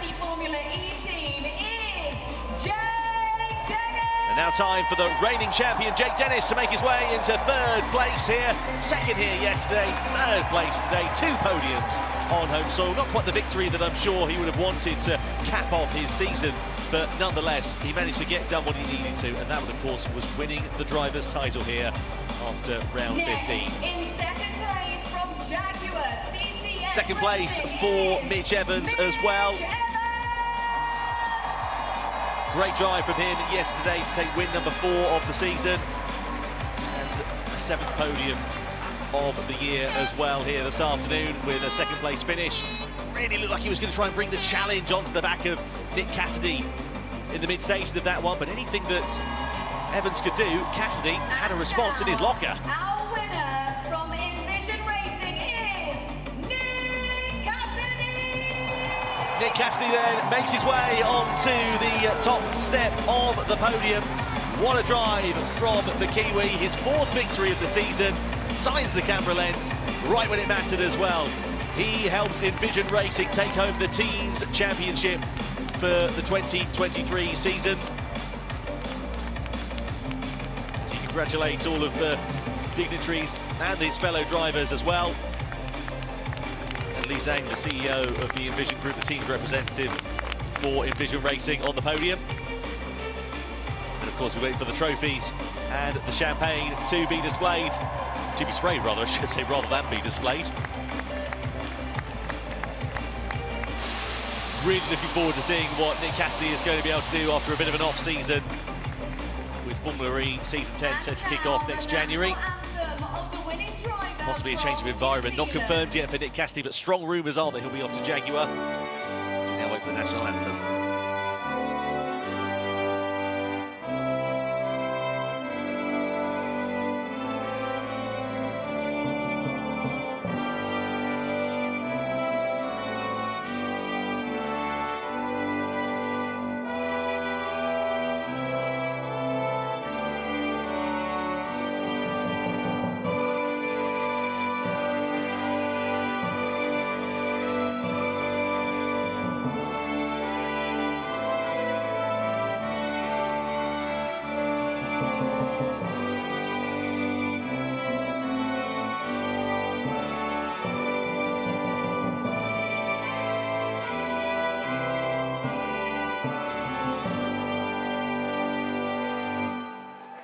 The national anthem of New Zealand plays out for Nick Cassidy, our race winner here for round 16. And now time for the national anthem for the Envision Racing team here.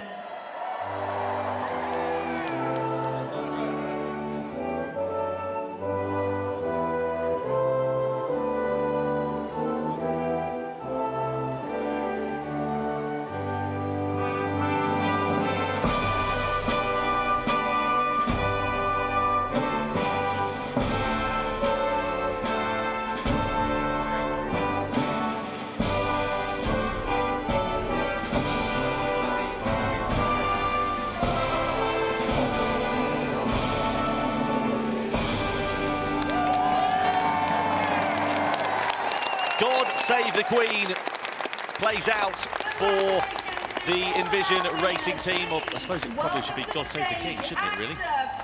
And now time for the trophies to be presented.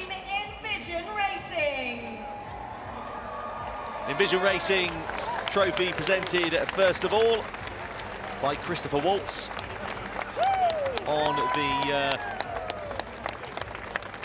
the podium. The actor, as he presents it to Li Zheng, the CEO of the Envision Group. And now, please welcome Katrina May Kwan, Motorsport UK board member, to present the trophy. Now Katrina May Kwan with the third place trophy for Jake Dennis. What a way for him to cap off what has been an astonishing season for the Briton. As he lifts the trophy aloft from third place. Great result for Avalanche Andretti as well to get themselves ahead of Porsche in the team standings. Now the second place trophy presented by Guy Hayward, who's the Vice President of TVR Sales for Hankook Tyre Europe. And that goes, of course, to Mitch Evans from Jaguar TCS Racing. An all-Kiwi lineup rumoured for next year. That outfit's possibly the strongest on the grid as well, finishing 1 and 2 in this race. And now, time for the first place trophy, presented by actor, musician, activist and fashion designer Jaden Smith. And it goes to Nick Cassidy, who wins the final race of 2023 in the ABB FIA Formula E World Championship. A fourth victory of the season for Nick Cassidy. Absolutely unfallible under pressure. And now time for the Moët Champagne to be presented by the superfan Imogen Chapman. And of course is presented to Nick Cassidy.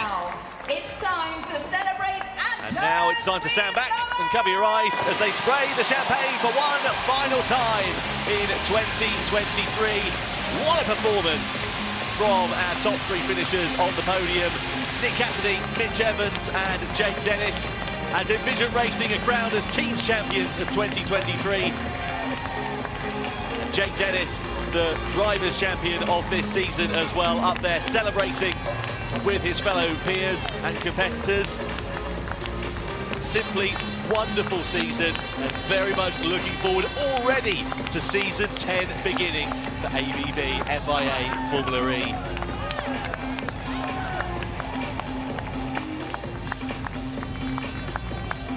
Well, now time for the drivers to have their first taste of champagne here. And I'm sure certainly not the last.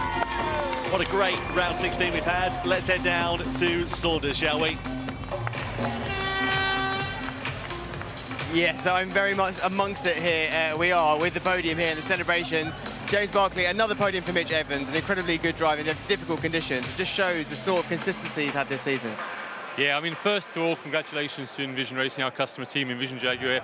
We're really proud. You know, the first 2 teams in this championship are powered by Jaguar cars, built by this team that's achieved so much this year. So, yeah, hats off to them. But like I said, the team that's designed this car, built this car, and I'm super proud of all of them. So, yes, I mean, today all we could do is just try and maximise. That's what we did. Another great drive from Mitch in really difficult conditions. But Nick did a fantastic job up front as well. So, yeah, a long, really tough season, but a fantastic result. P2, we've got to be really proud of that. And like I said, 2 Jaguar teams in the top 2. That's pretty awesome.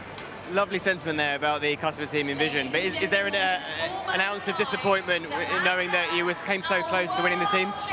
Of course, you know, we're competitive, and I want for this group to win world championships, to put, you know, to put ourselves, the team, on the top step. But I've got to be honest and say, this is a victory for us as well. This is a Jaguar that's won the World Championship.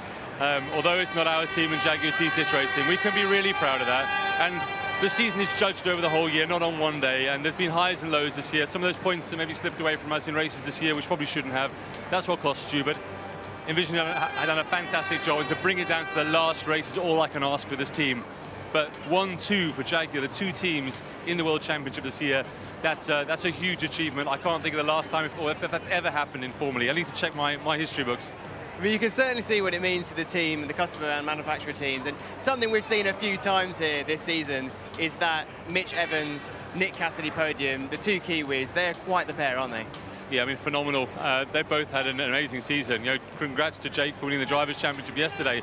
But yet again, both days you saw those three drivers fighting, whether it was for pole position or the podium lockout. So yeah, this is the class of the field. It's ironic you've seen it again today. The cream always rises to the top. Now, I think I know the answer. I know what you're going to say, but we have heard rumours. That would be some driver lineup, wouldn't it, if that was in one team? It would be. Time will tell. Thank you, James. The team's title for Envision, but of course a championship that's won by a Jaguar powertrain as well. And as James Barkley very aptly said there, they consider it a victory for Jaguar. And who knows, maybe next year we'll see the Works team on top, Ollie. Be interested to see how that works out. Yeah, certainly. One of the best drivers, and that would be some lineup, like Sander said. Yeah, it's going to be star-studded team there. It's going to be quite formidable, isn't it? If that does indeed go ahead. Of course, it isn't confirmed as of yet, but now we've got the season finished. This is when we're going to start seeing the deals coming through and the announcements being made.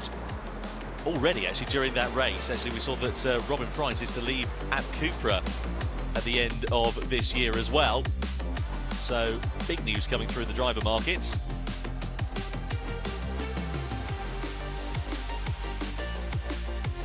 What a drive from Nick Cassidy to take his 4th victory of 2023. He'll be hugely happy with that. It gives him something to smile about, and, well, I'm sure all the drivers will be having a bit of a taste of champagne here, but I'm sure certainly not the last taste of champagne they'll be having tonight. No, definitely not. We have the gala tonight where the trophies and awards will be handed out. Are you going? I am. You are? Have you got a black tie? You got the tuxedo? I've got a tuxedo. Very nice. You know, I've got a tuxedo, but I didn't realise. I came up from another event and I had brown shoes and I forgot to pack my black ones. Oh no! So I'm going to look really good from the ankles up. That's better than me though. Mine's rented. Is it? Yeah. As long as did you check the size first? Yeah. I got sorted. London sorted me out. Better than getting a tuxedo that's the size of Sam Bird for someone of your stature. Well, the three top drivers down in Parc Vergne. Interestingly, the top three, of course, on the podium, also finishing top 3 in the championship. Not necessarily in that order, but that just goes to show the calibre of performances that Mitch Evans, Nick Cassidy and Jake Dennis have put in this season 9. Yeah, for sure. As James Barkley said there, the cream always rises to the top, but you have to give up props to these two powertrains and these 3 teams. Doing a lot of work over the offseason. This new Gen 3 car, very difficult to understand, as we saw at the beginning of this year. Towards the second half of the year, we began to understand, which teams really figured it out better than the rest. So that development is going to continue through this winter, and we can expect to see, some of the teams that struggled a little bit more to put up a stronger fight to both the Jaguar and Porsche powertrain. I suppose it's the thing, isn't it? Now they've got a bit of time for the off-season, pre-season testing's on the kick-off for a little while, and now they've got a chance to just go away, reset, have a bit of time to think, and deploy a new strategy, basically, for next season. Yeah, definitely, and there's been talks throughout the paddock of potentially opening up that front powertrain and creating an all-wheel drive car, so not just all-wheel regen, now it's going to be all-wheel drive, so leaving the corners with torque from both the front and rear axle. So yeah, that's going to play a completely different dynamic for these engineers. Absolutely. I'm looking forward to seeing if that's something that comes to fruition. Now we look forward to the championship podium. Sylvain Philippi, team principal for Envision Racing, as Envision take the team's world championship title in 2023. What a performance from them. They've never finished higher than 3rd in the standings until this point, and they've been a stalwart in Formula E for many years. Sylvain Philippe, well, contrasting weekend of two fortunes. Yesterday, both cars running into each other. Cassidy eliminated from the title fight. Vergne recovering to a podium finish. And they were tied on points with Jaguar coming into today. Then qualifying happened, which gave Cassidy a 3-point advantage. And then Cassidy, of course, cleared off when the race got underway. This is cool for Sylvain because after all these years and seasons of watching his drivers on the podium, he is now standing there with that trophy. Mitch Evans taking it for Jaguar. Yeah, great performance from Mitch Evans. Third it is in the final drivers' standings for him. Second place for Nick Cassidy. The bridesmaid for him, sadly not the bride for season 9. He'll be hoping to go one better for 2024. As he jumps up to the podium. Perfect way for him to sign off this year, though, with a dominant victory in the wet at the Excel. And speaking of excelled, this man has had metronomic consistency over the course of 2023. He came close in 2021, but here in 2023, his third season of Formula E, Jake Dennis is the world champion of season 9. What a performance from the British driver on home soil here in London. He raises the Union flag aloft on the podium to the plaudits of his team, to the crowd here in London. He performed exceptionally, didn't falter under pressure, and he is now officially crowned as the Drivers' World Champion of 2022-2023 for Season 9 of the ABB FIA Formula E World Championship.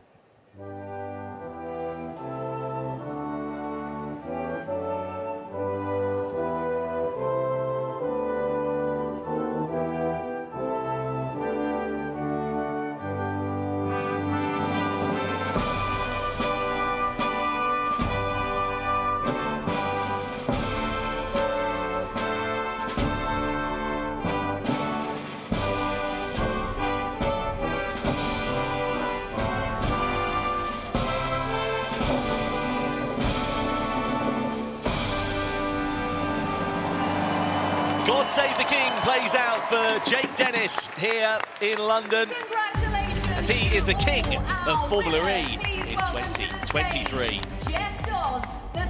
And now time for the trophies to be presented. First of all, to the Teams Championship. CEO of Formula E, Jeff Dodds, presents it to Sylvain Philippe, the Managing Director and CTO of Envision Racing. Went down right to the wire. Jake Dennis tried as hard as he could to thwart the challenge of the two Kiwis in front, but ultimately it was Nick Cassidy who took the victory, with Sebastian Vergne, Cassidy's teammate, finishing in 6th place in the checkered flag for Envision Racing to claim their first team's title. Claudia Denis, the sporting director of Formula E, now presents the 3rd place trophy in the team's title race to Mitch Evans. Great result for Mitch. Nice bit of silverware for him to take home. He'll be resetting ahead of season 10, hoping to improve in his performances, move up a couple of places.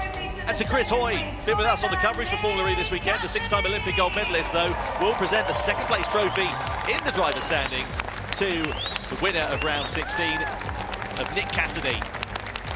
What a drive from Nick Cassidy, what a season from him and from Envision to be the World Teams Champions. And Alberto Longo, the co-founder of Formula E, will present the Drivers' Trophy to Jake Dennis. What a season from the British driver on home soil here, as he becomes Season 9's Drivers' World Champion here in London. Jake Dennis, enjoy it. You thoroughly deserve it.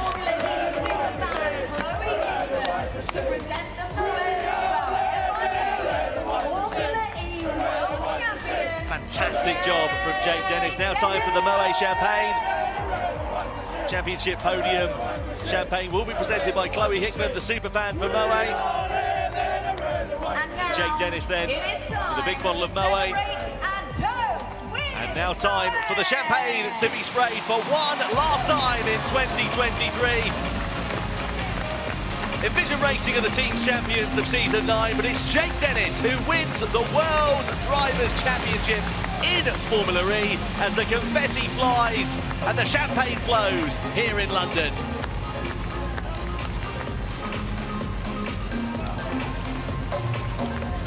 What a moment for Jake Dennis here, and what a place to do it here in London. He had eyes on this event as soon as the season started, knowing that it was going to end here with his home crowd, only living a couple of minutes away from here in downtown London. So much pressure on him all weekend, loads of PR as expected, home driver, home soil, and he managed to put all of that behind him and deliver it right when it mattered. As a driver and as an athlete operating at this level, once that visor drops, there's only one thing to worry about, and that's driving the car as fast as possible, focusing on your instinct, all your preparation, your natural talent, which Jake Dennis does not have any lack of. Well, you know that being his teammate. Yeah, of course. I've spent a lot of time with this group. Yeah, they're going to be partying hard, I'm sure, into the small hours of tomorrow morning. I need to be careful with that group. Stay clear away from them. Well, Avalanche Andretti, the celebrations have already begun down in the pit lane. Chanting, we all live, we all live in a yellow submarine. They're singing the we all Beatles, aren't live they? in a red and white machine. That's what they're chanting. Love it. Amazing team spirit from Avalanche Andretti. The team's title eluding them, but the driver's title with Jake Dennis. He came close in 2021, had a brake-by-wire failure back in Berlin. And close last year as well. He did, yeah, he did. He wasn't far away, but ultimately, third time's a charm for Jake Dennis. What a performance and what a season we've had in Formula E as it concludes here in London.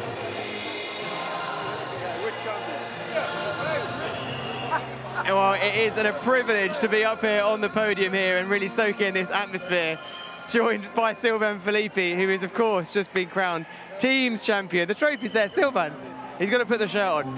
Just you do it. I'm going to interview while you put the shirt on. Okay. Tell me about how you feel right now, because that's such a feeling, such an achievement, and it feels like it's been a long time coming. Yeah, I mean, as you know, we started the team at the beginning 9 years ago. And yeah, we've been close a few times, but not quite there. So we won many races, we have the highest amount of points, but winning the championship is what we wanted to achieve. So yeah, it's incredible, especially in a season like this that was so competitive. So many up and downs, and the main thing for me to do was always to keep the team together and make sure we have all the ingredients. But I have to say thank you to Jaguar. They gave us an amazing car, the best car we've ever had in Formula E. And with that, you can't achieve anything. So a huge thank you to these guys. They've developed an amazing car, and we clinched it at the end, but frankly, an amazing season. I mean, it's your first team's championship, but it's not the first time that you've beaten the manufacturer team, is it? No, I think it happens more often than not, but it's not really what we want to brag about. The main thing is that I'm so happy this team here behind you is just the best team, and I'm so happy to deliver that one. Well, I think you're needed for a photo, so get in there and enjoy it. Thanks so much. Thank you. So this is it, the moment, finally. You are the champion. This is a career-defining moment, Jake. Describe to us the emotions. What does it mean to you? I mean, yeah, just incredible emotions. Hear the music now, the champions' music, my team, everyone celebrating, family, friends. It's just absolutely incredible to have this moment. And honestly, I'm so excited to celebrate it tonight with everyone. Everyone deserves it so much. Mitch and Nick, also deserving champions, but we just came out on top. But man, we've been absolutely relentless as three. Like, these boys have pushed me so hard. Tell us a bit about that all season, just having to be every time you show up at the track, be absolutely on top form. How does that wear on you? It's tiring, you know. You think you do a great job, and then, you know, they say, okay, Nick's one temp ahead of you, and you're like, how is that possible? Then Mitch is there, you know, we're starting on the front row all the time, and then you're just surrounded by your main rivals, and us three this year have just been so dominant. It's been a pleasure to fight them, and already can't wait for next year to give it again, but honestly, this winter's going to be really enjoyable. To see them celebrating behind the team's championship. I was saying to Dario, you three have been in a class by yourselves. It looks like those two are going to be in the same team next year. That's going to be fun, isn't it? You're going to need some backup on you to take them on. I know. I'm going to need a wingman. It's been a while, but you know, these guys in Vision and Jaguar have just been absolutely incredible. Porsche gave me a great car, and that's why we're champion in the drivers. But yeah, it didn't quite happen in the teams. We've ended up third. But yeah, very happy. Going to celebrate with the boys, and you know, we deserve that P3 in the championship. So what does the summer break look like for you? What are you going to do to relax and unwind? Or you're just going to might be going to Ibiza. Might be going to Ibiza. For a month. Uh-oh. 4 months. I haven't got a return flight. I want to be you when I grow up. That's mega. Before we do say goodbye to you, though, Jake, I mean, it's been a season of ups and downs, some seriously emotional moments, high pressure. If you could just describe maybe one of your favourite, apart from this one, of course, best moments of the season so far. Oh, I think Rome, the race 2 redemption was something special. You know, we really turned it around from day 1 where I just didn't have the car to win a race. And yeah, we found like literally 5 or 6 temps overnight with the car what we had. And that at this level is so hard to do. So the boys are going to get us wet right now. But nevertheless, yeah, Rome race 2 was really won as the championship this year. Well, let's take a look at some of your best moments over the course of this season. Thank you very much, Jake Dennis. Thank you. New era of Formula E about to get underway. Jake Dennis wins, and it's the first winner of the season. Oh my God, so happy. Jake Dennis gets away extremely well. Jake Dennis goes into 2nd place. Dennis has thrown it into the barriers. Jake Dennis has still got a chance, hasn't he? 5 podiums in a row. Keeping the streak going, mate. Jake Dennis, what a drive, and he comes across the line to win round 14. Oh, yeah, baby! Ah, yes!